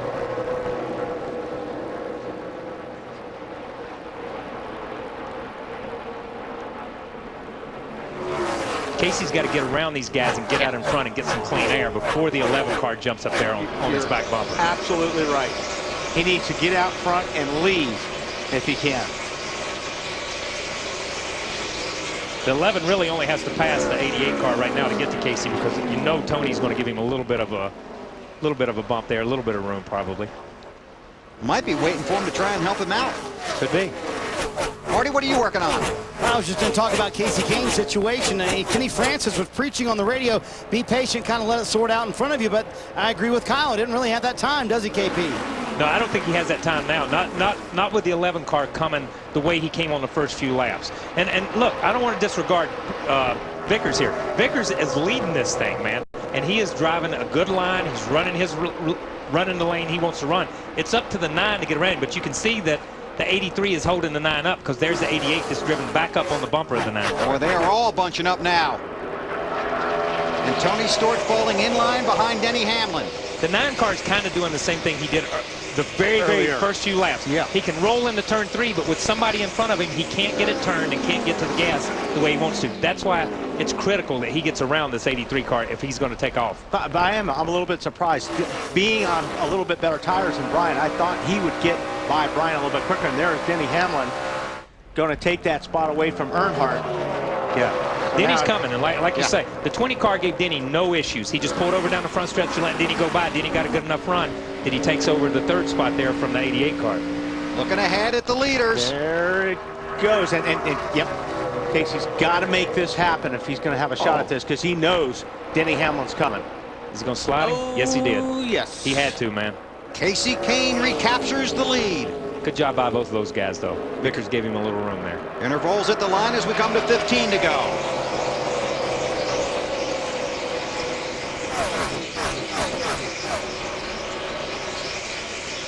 This is good stuff right here. That's really is. Yeah, because you got right there in the top 3 cars are 3 totally different sets of tires. I mean, it's totally different strategy on those 3 cars that's played out. Closing in on the 500-mile mark, and they're that close. That's amazing. Of all we've been through today and all the scenarios we've talked and everything we've talked about, it's all come together, which shows you that you can go multiple paths to get to the end and get to victory lane. But you see the 9 car, how he's checked out on the 83 and also on the 11. He's put some distance on the 11 car here. A lot of different strategies trying to get to victory lane here in Pocono. 14th race of the season. Take our final green flag commercial break. Come back, take you to the checkers. Check out Track Pass Race View yourself. Log on to NASCAR.com/TrackPass right now and start your free trial. 11 to go. Yeah, and like I thought, when he got back out front, he all of a sudden knocked off 3 or 4 tenths off his lap times, Casey Kane. So right now, he's sailing. Yeah, he just cannot get through the center of the corner when somebody's in front of him. I don't know if he loses the nose or what, but you called this morning in our production meeting at 8 o'clock. 10 to go. Coming to 10 to go. Well, it just seemed to me, watching him closely in practice and stuff, that he just, his car was consistent and he was happy with it. And everybody else wasn't. That's for 5th. And here's Burton, who is moving up in points. But Jets 21, unofficially right now, 21 points behind Kyle Busch. And we talked about him earlier. We've not even heard of him all day long. He's just been kind of messing around back there in the top 10 somewhere, and all of a sudden he's the top 5 car. Come to 10 to go at the line.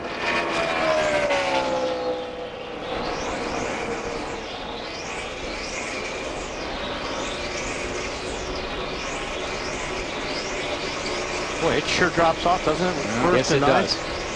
Yes, it does. Well, as BP would say, Casey Kane, he's going somewhere. He's going somewhere. He's been going somewhere all day long. There's yeah. been people in front of him a few times, but he's still been going somewhere. See, unofficially, let's see, A.J. Allmendinger is currently 12th. His best career finish was 15th at Lowe's in October of 2007. He's had a good run. Bobby Labonte is inside the top 10 in the 43 car. Strong run for him. Up front, it's still Casey Kane.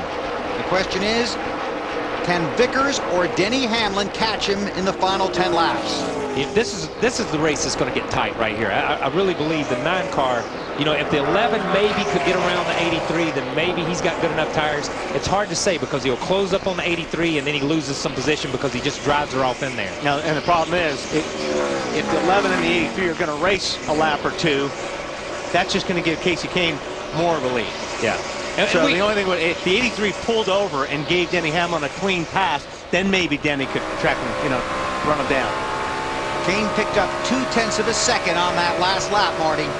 And Bill, what a surge this has been for Kasey Kahne over the last few weeks. Everybody knows the All-Star win after he was voted in by the fans. Still very appreciative of the fans for voting him into the All-Star race. But I asked Kenny Francis this morning, where did the surge really come from? He said, really, for him, it was the Atlanta race. He said, we were horrible in that race. So we just experimented. We used the entire race as a test, found some things that actually the setups we're using right now are based on during that race, just experimenting. Since then, they've been terrific. Obviously, the win at Lowe's, the near win, they ran well at Dover until they got in the crash. So winning here today, if they are able to pull it off, it's been a terrific run over the last few weeks for Kasey Kahne. And he just picked up 0.3 of a second on that last lap. So he's picked up half a second. And he's got or more on the last 2 laps. Clean combined. racetrack, way ahead of him too. And that's exactly what he wants. He's got one car ahead of him, but that car leaves a lap or more down. This is the 8th spot. Bobby Labonte in the 43. Matt Kenseth in the 17. Kenseth and Labonte both trying to climb up the championship point standings. The 43 car, Bobby and those guys have had a good run. You see him in there just sawing the wheel. They've made good calls at the right time. They don't have the fastest car here. When you look at their lap times and you look at the top 10, he's one of the slower cars in the top 10 or 15. But Jeff and those guys make great call in the pits and put him up there, and Bobby's drove the wheels off of him. Denny Hamlin is getting closer. He's really good in turn 3. He makes up a lot of time. And also on that last lap, I saw him get through the tunnel turn pretty good. He made a lot of ground up on Brian Vickers. He just doesn't have enough of a run to get his car in a position to get it next to Vickers. Not yet anyway. Not yet. And when he gets, it seems like there's like a cushion of air between. When he gets so close, it like knocks him back 2 car lengths, and then he has to build back to it. Kane has increased the lead from 2.2 seconds to 3.4. Less than 7 laps to go. I really thought the way the 11 jumped around those guys on this restart that he was going to dispose of the 83 and the 88 and those guys fairly quick, but he's got that far, and that's it. And at the same time, the 9 has just set sail.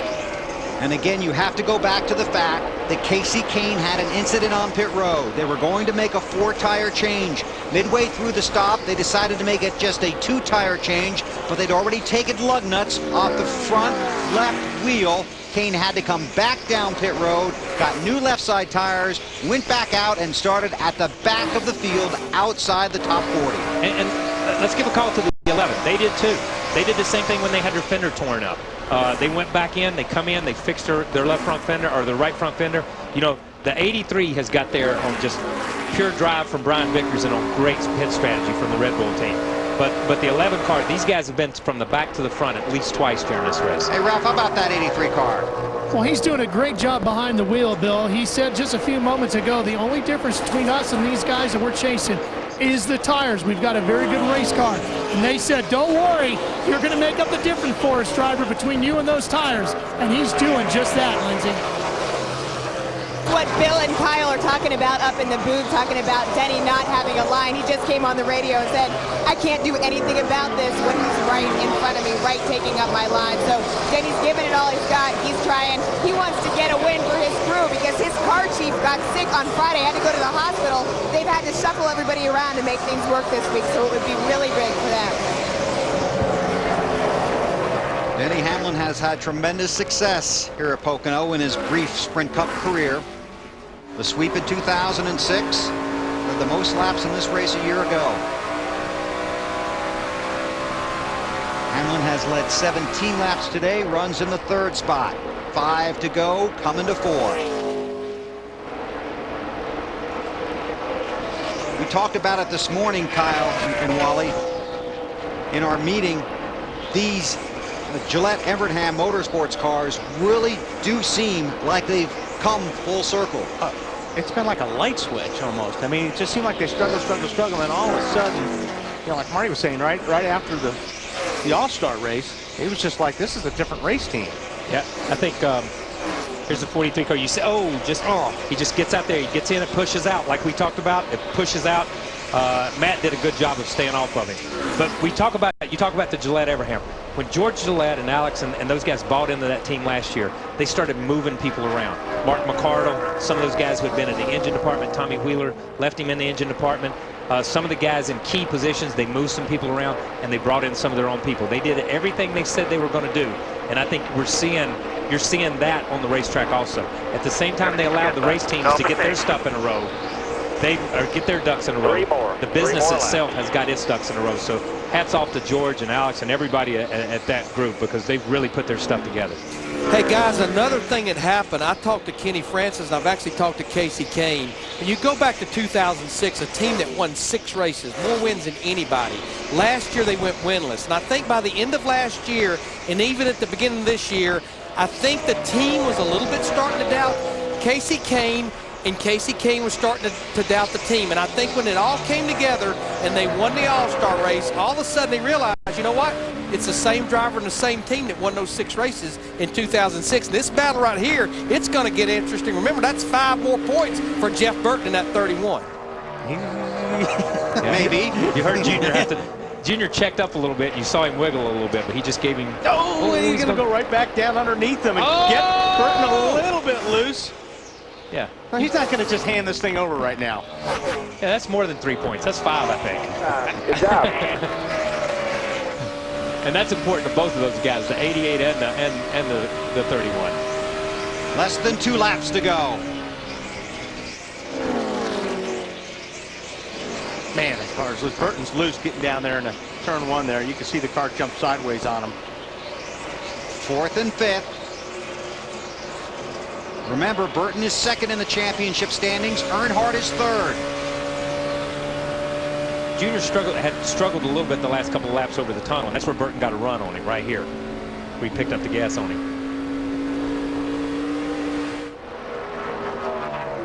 They head for turn 3. Burton's going to try the low line this time. He figures, well, I'm either going to follow him here and stay here. Maybe I can find some grip down on the bottom, but there isn't any. Casey Kane has taken the white flag. This is the last lap of the race. 28-year-old from Enumclaw, Washington.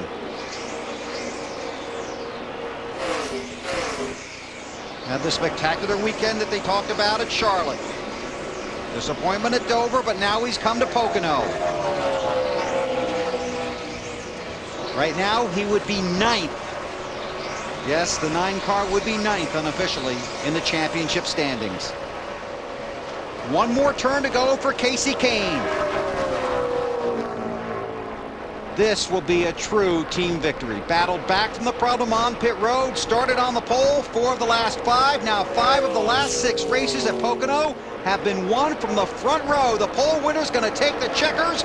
Casey Kane wins at Pocono. All right, man. Great job out there. Great way to dig us out of that hole. And great job in here, guys. Tremendous run for Brian Vickers. Earnhardt holds off Burton for 4th. Strategy worked out for Jimmy Johnson. Didn't get the win, but got 6th. Bobby Labonte fell to 11th. The top 10 finish for Mark Martin. How about Kurt Busch and that team? Yeah, that was a great comeback. Great comeback for that team right there. A.J. Allmendinger, believe that'll be his career best finish. That was just a solid day for the Red Bull team, but you can't. I mean, this group right here, they're just hot. You know, you talk about Elliott. Every time I hear Elliott Sadler, he's talking about how good this team is, and he's getting better and better. But these guys are taking advantage of it and capitalizing on it. To pit road and Lindsey Zarniak. Bill, and with the winning crew chief, Kenny Francis, you guys battled back from problems on pit road to win this race. How satisfying is this, Kenny? That was pretty cool. The driver dug us out of a big hole. I really messed up, put us in a hole there, and tried to call a 2-tire, and he had already knocked a couple lugs off the left front, so we had to come back in and put another set of tires on. But man, the driver just did a great job, dug us out of a huge hole, and just big thanks to the fab shop that built this car. It's one of our newer cars, and you know, it's just a great team effort. You know, just want to thank also the 19 guys. You know, they're a bigger part of this than people realize, and they've really helped us a lot. So thanks to Rodney and Kevin down there, and thanks to my engineer Chad. And it's been a great day for us. How much of this is also confidence that has been building up for this team? Well, I think we've been building some confidence. We've had a strong year going. We've kind of been improving all year. We've kind of been under the radar, under the limelight, but we know we've been doing a good job. We've been trying to step it up a little bit every week and try to learn a little bit and get a little bit better. And we finally kind of got where we're fairly confident, but we still got a long way to go. You know, we still got a lot of tracks that we need to get better at, so we're still working hard. Kenny Francis helps Casey Kane to his second win of the season. Bill? Casey Kane's 9th career win and his 158th start, his 5th win from the pole, and his first win at Pocono. He's the 3rd multiple winner in 2008, and he's headed for victory lane. We take you there next. At Pocono Raceway complete. Casey Kane's in victory lane, and Marty Snyder is there. And what an unbelievable run for Casey Kane and this Budweiser Dodge team. Just dominant today. Fell back to 38th, and they're able to come back to the front. And as you would imagine, a little bit of Budweiser here in victory lane being thrown about. Casey's going to enjoy one, as a matter of fact. Casey, when was the last time you had a car that dominant? Never. I've never had a car that dominant. Never? You've had some dominant cars before. I've had some dominant race cars, but ones that just kept, stayed the same all day, and it was so good all day long. And Kenny Francis made great calls. Chad, our engineer, I mean, they teamed it so good. Our engines, the engineering guys back at the shop, everybody at Gillette Evernet Motorsports, and I really want to say thanks to Budweiser, you know, and Allstate and Stanley and the people that stuck with us, and Budweiser for coming along this year. I mean, it's been a huge turnaround. It feels really good. Take me through 2 scenarios in this race. First of all, you fall back to 38th. You never panicked then, but secondly, the last restart. Did it take you longer to get around Junior and Vickers than you thought it would? Yeah, I mean, I wanted to take my time, and then I saw the 11 coming, and I know how good he runs here.